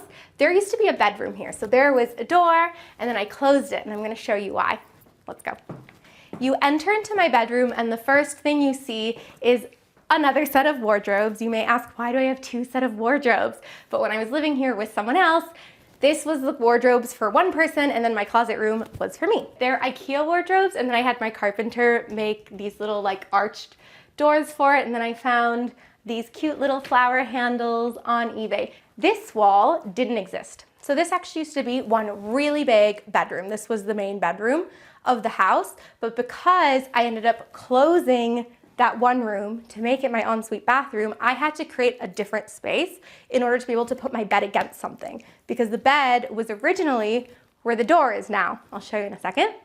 And so I thought, okay, I'm gonna divide the space and make the bedroom like small and cozy, which I really don't mind. So I had this made, and obviously I had to have an arch because I love arches. Okay, so come on and I'll show you what I did. This is also the original fireplace. I added again the similar tiles that I did. I found this really cute vintage chair and I had it reupholstered. I had matching little lampshades made. These I found on eBay. I did put a mirror in front of the bed. I know this is controversial. Some people have been telling me you're not supposed to, but in my defense, one, I think it looks nice, and two, if you're like lying in bed, you can't see anything. It's too high up. So again, I'm gonna stand by it for now, but I've heard you, not everybody likes this. And then I had this little, I don't know, vanity, I guess, made. So it's just some great space for storage. There's a little mirror and there's just like a little jewelry rack. Something else that's important to note about houses in the UK is you are not allowed to have plugs inside the bathroom. So you can't like dry your hair in the bathroom. And so I needed a space where I could also like plug my hair dryer in and then still easily access the mirror. This was again one of the rooms where I decided to invest in my beautiful radiators. I had the curtains made by the same people. So again, you see like the top curtain thing, which is the official name. I found the curtain holders on Etsy. And then the only thing that is like, you know, bad, because I made the room much smaller, there is not a lot of space for a nightstand. So I had to have these like tiny little nightstands made by my carpenter. They're just like little semicircles. It's enough to put like a glass of water or your phone. It's definitely not enough space to like store things, but I actually find that it makes me keep the space really clean and it's been fine. And then the pièce de résistance, my bed frame, I had this custom made 7 years ago. So right when I moved to London by a carpenter, because I wanted a 2-meter tall pink headboard and I couldn't find one and I couldn't get it out of my head. And so I had it made and then I've kept it with me ever since. It was a nightmare and a half to bring it up to this room. It wouldn't fit, so I had to call my now carpenter. He had to completely break the bed apart in the hopes that we could get it to come through and then rebuild it. And he's honestly my savior. I was in tears. You know those days when you're like moving and it's really stressful and nothing is going as planned and the mirror is breaking and all these things are happening. That's actually what happened. And then the bed wouldn't fit and I was like, it's never gonna fit. And I was just not in a great mood and he came and he saved it and I'm forever grateful because it's perfect and I never wanna get rid of this. And that's the story on the bed. And then this room was actually white for a really long time. I knew I wanted to either paint it or add wallpaper, but I wasn't 100% sure exactly what I wanted to do yet. And so I ended up ordering a bunch of samples and then I fell in love with two. I fell in love with this one and with this one. And so I was like, well, why don't I put both? So I put the striped wallpaper in a lot of the room and then just in the little nooks, I put this really cute one. And I think it works really nicely. They complement each other well and it's quite fun. Again, I did hire a professional to install the wallpaper because I've not tried installing wallpaper myself, although I would love to learn one day. And then I found the chandelier on eBay. So the ceiling rose, there was originally a ceiling rose and it looked exactly like this, but unfortunately, as the electrician was wiring the space for the light, because I created that wall for the room, so everything had to kind of move a bit, the original fell and crumbled, so that was a bit sad as well. But I did find a company that carries like exact replicas and they're made the same way. And so I was able to reinstall the same one. And then, yeah, the chandelier's from eBay. So now I'm gonna take you to the ensuite.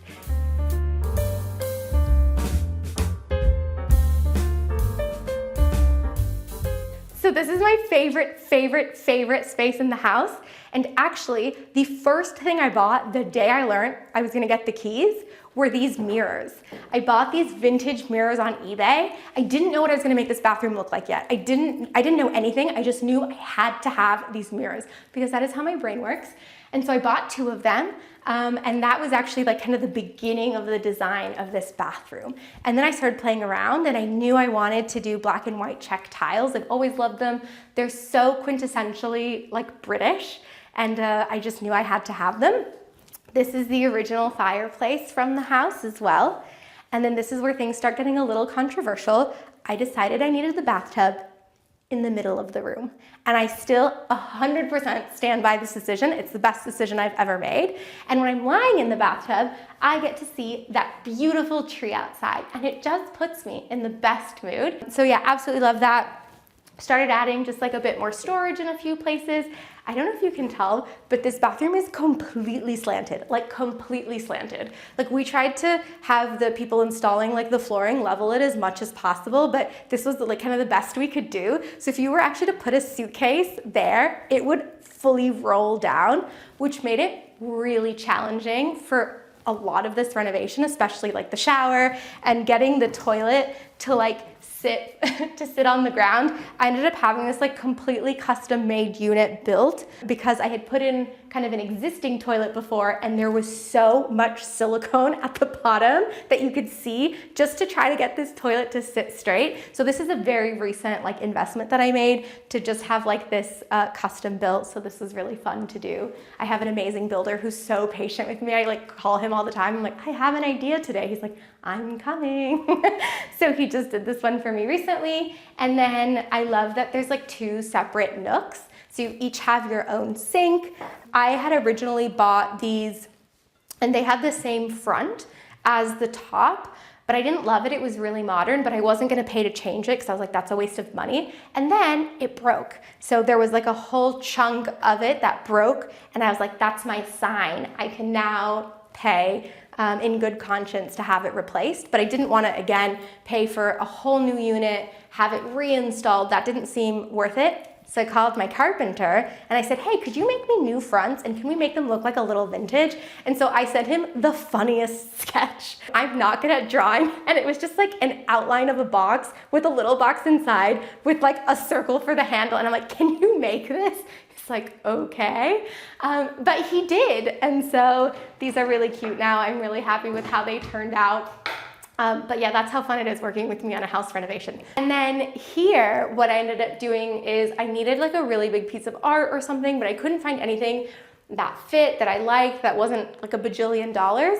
So what I ended up doing was I had this frame made and painted, and I found these little roses on eBay for £8, and then I had wallpaper installed. So then it makes like this really big piece of art, essentially, that I love and I feel like really ties the space together. And I have been thinking for months about whether or not I should paint the rest of the bathroom this same color. Some people are really like pro making it dark. I did ask TikTok for their opinion. Other people are saying don't make the space dark. It's like such a beautiful light space. So I am still on the fence. I'm usually not this indecisive, but I just can't make up my mind. So potentially I will paint the rest of the bathroom this color as well. The thing I like the least in this bathroom is the lighting. The UK has really, really strict regulations about the types of like lighting you can have in bathrooms, and they have designated wet zones. I'm not gonna get too deep into this. I had to learn all of this as I was like trying to make my decisions. I had found all these beautiful lights I was gonna put in the bathroom. I sent them to the electrician. He's like, you can't have any of those. None of those are compliant. And I was like, okay. So anyway, this was the best I could do. Is it my favorite? No. Is it terrible? No. Same with the light. It is not big enough. I had this, there was a gorgeous, gorgeous chandelier in this room because it used to be a bedroom, not a bathroom, and I desperately wanted to keep it. But that's a really stupid idea aside from being illegal, because you can't have a chandelier above a bathtub in the UK. It has to be the, the right level of safety. And so this was the best I could do. Not the right size, but again, we're just gonna let that happen. And then the shower. I'm gonna be honest, I'm not a shower person. I am really a bath person. So it was very much kind of like an afterthought. I was like, oh yeah, like let me find a shower. So I found these like shower doors, which I now don't really like, but I'm just not gonna change them. So what I did was I started drawing on them. I ended up using some of the wallpaper I had left over from downstairs in the dining room, and I taped them behind, and I had a friend come over and we just started drawing on the shower. And I think it's pretty cute, and you can rub it off. It's the ones that like kids can use as well, but I'm debating whether I just like do it all across the shower. Yeah, this was another one of my 4 a.m. ideas. I had these like stripy blinds made, which are really cute. It is really nice. No one can see in. I've done tests from all sides, so you can actually always leave it open if you want, and like you still feel really private. Also, the little towel hooks for the hand towels are also little flowers. So I love when you can just like find all these little details. I just like love surprising people or myself and looking at it and being like, oh yeah, that's so cute.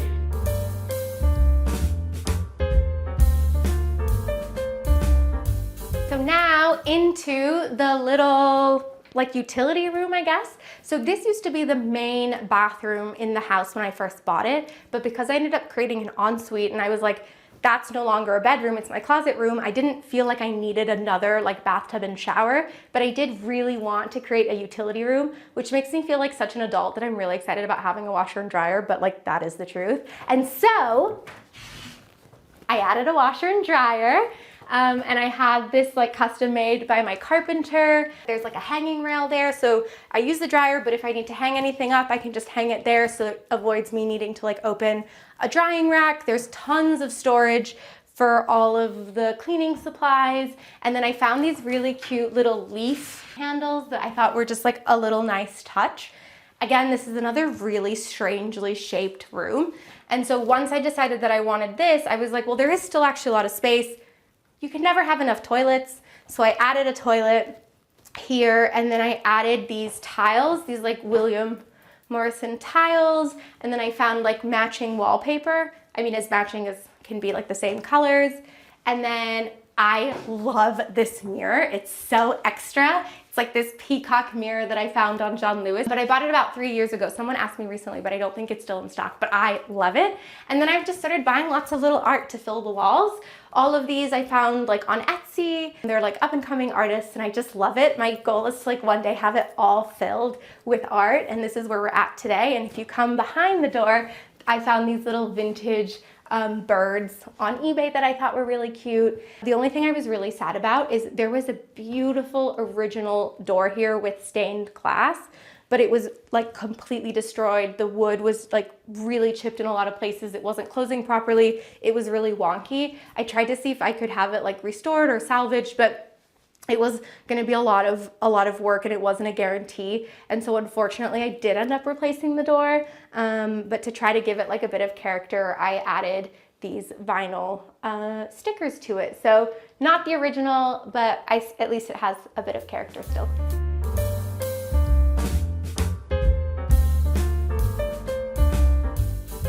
Okay, so this is the guest room, and this is the next room I had wallpapered after the little downstairs loo. I found all of this gorgeous wallpaper at a sample sale, and I was like, I have to have it.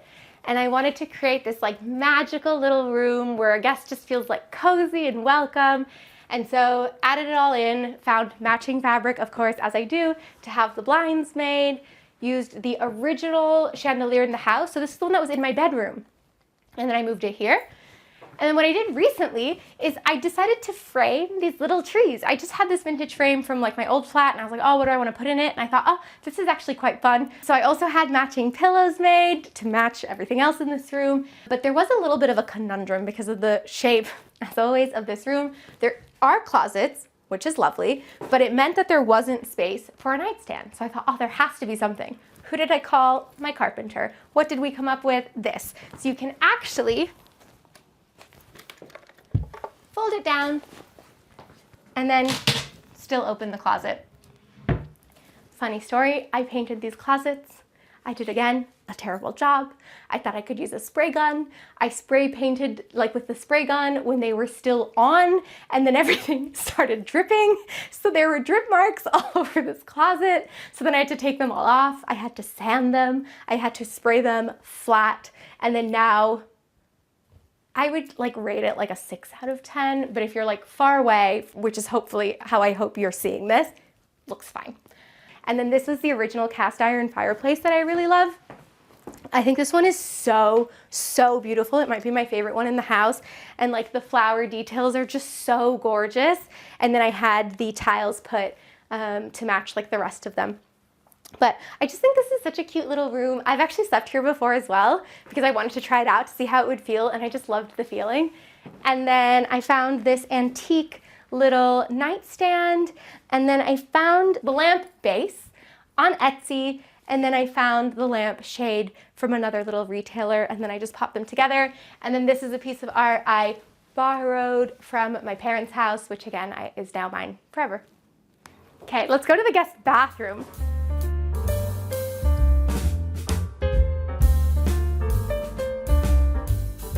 Okay, so this is the little guest bathroom, which, funny story, I said I wasn't gonna touch. I said it's fine the way it is. It was like pretty new. It was all white and modern, and it wasn't my taste, but it was fine. And I was like, don't do it, don't do it, don't do it, don't do it. I have no self-control. I did it. This all started out with these tiles. I desperately wanted to put wallpaper. It's not a great idea to put wallpaper by a bathtub. And so I was like, wallpaper tiles? Tiles that look like wallpaper? Spent tons of time searching, finally found these, and I was like, they are perfect. So I ordered them. I ordered the wrong amount because you need to like align them specifically. So then I ordered more. And these were really the starting point. And then what I did was I took the green that's in the tiles and got these little subway tiles, but I just wanted something that really allowed these tiles to shine. So I popped them there. And then I bought this L-shaped tub. I also did not know that L-shaped tubs existed, but they do. And the purpose of these is really to allow you to shower with more space, but to still be able to take a bath. Because as you can see, it's quite narrow here. So I couldn't have had a bathtub that was as wide as this. And so it just works really, really well in the space. And this is another bathroom renovation that ended up going viral on TikTok. And I had so many questions about this specific bathtub. So I thought I'd explain it a bit more. And then yes, there are windows, but they are tinted so no one can see in or out. And then I had these little shelves made by my carpenter because I thought they were really cute and fun and I can just like add little bits and pieces to it. I really love the toilet roll holder. It's a hand, so I don't know if you can see it. Oh, here we go. But I thought that was really fun as well. And then I'm gonna be really honest, I do not love what I did with the sink area. I was so out of money, I couldn't make any more decisions. I was like, this renovation is never gonna end. And so I bought this like random sink. That's like all I could find. I then ended up painting it. And because the shape is weird, I just like have only tiled here. I do love the mirror. But yeah, I have to say this is not like the best part of the bathroom, but like, let's look at that. That is a nice part of the bathroom. And then I just got some extra storage as well. This is a really nice cabinet that I got from Anthropology, so that if guests stay for like an extended period of time, they have enough space to just like fill it up. And then I wanted art in here, but I couldn't find art that I felt matched. So what did I do? I took a picture of the tiles. I printed them. It was like £1 to print them. And then I found these frames on Etsy. And so then I just framed it and I have 2 of them. And so I put 2 of them here. And then I had the whole bathroom painted pink and the ceilings as well. I left the trim white because the bathtub is white, the toilet is white, the sink is white. And so, I don't know, it felt like it makes sense to me that those are white, but who knows, maybe one day I will color drench them.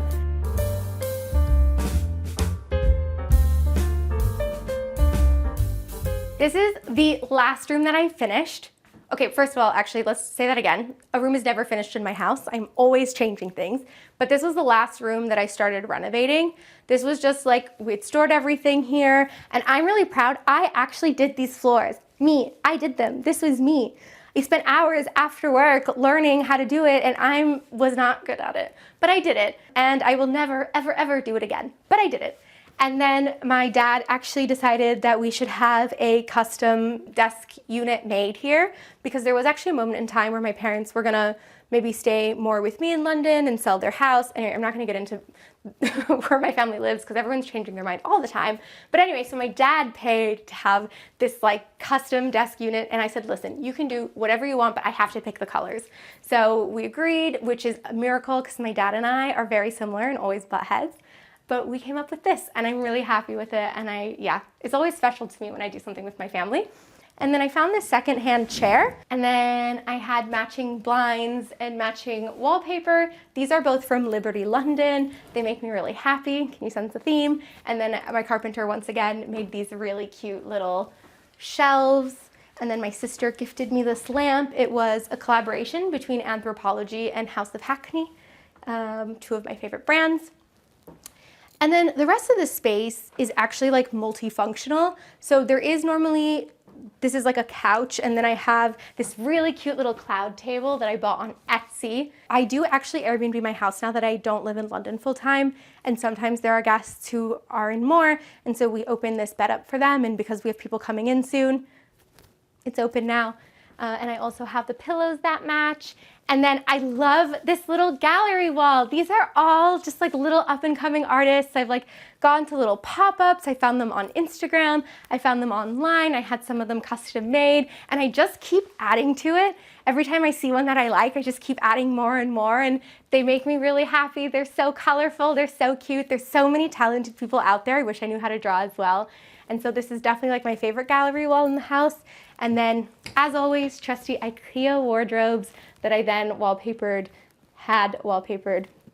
And I found these on Etsy. I really think doorknobs, or like knobs in general, can make such a big difference, which is why I've like really selected each one with a lot of care. I do think maybe it would actually make more sense to paint this the same blue, but maybe I'll do that one day. And then, ooh, this is another one of my favorite things. Okay, I found this gorgeous lamp base that's hand painted by an artist, and then this really beautiful lamp shade.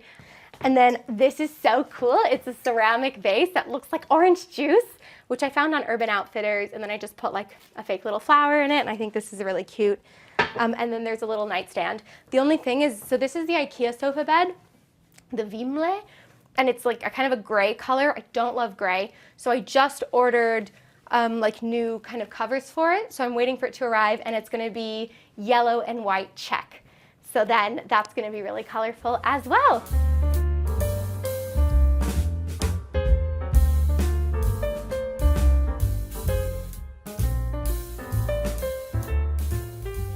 Home for me is actually the people, because I grew up moving every 3 years, and as much as I love this space and I love making a place feel like home, home to me is much more who I'm with than the location. Thanks so much for coming by, Homeworthy. I have some more white walls I need to get rid of, so I'm gonna get going, but I hope to see you soon. Thanks for watching. Go to homeworthy.com for exclusive content and shopping guides.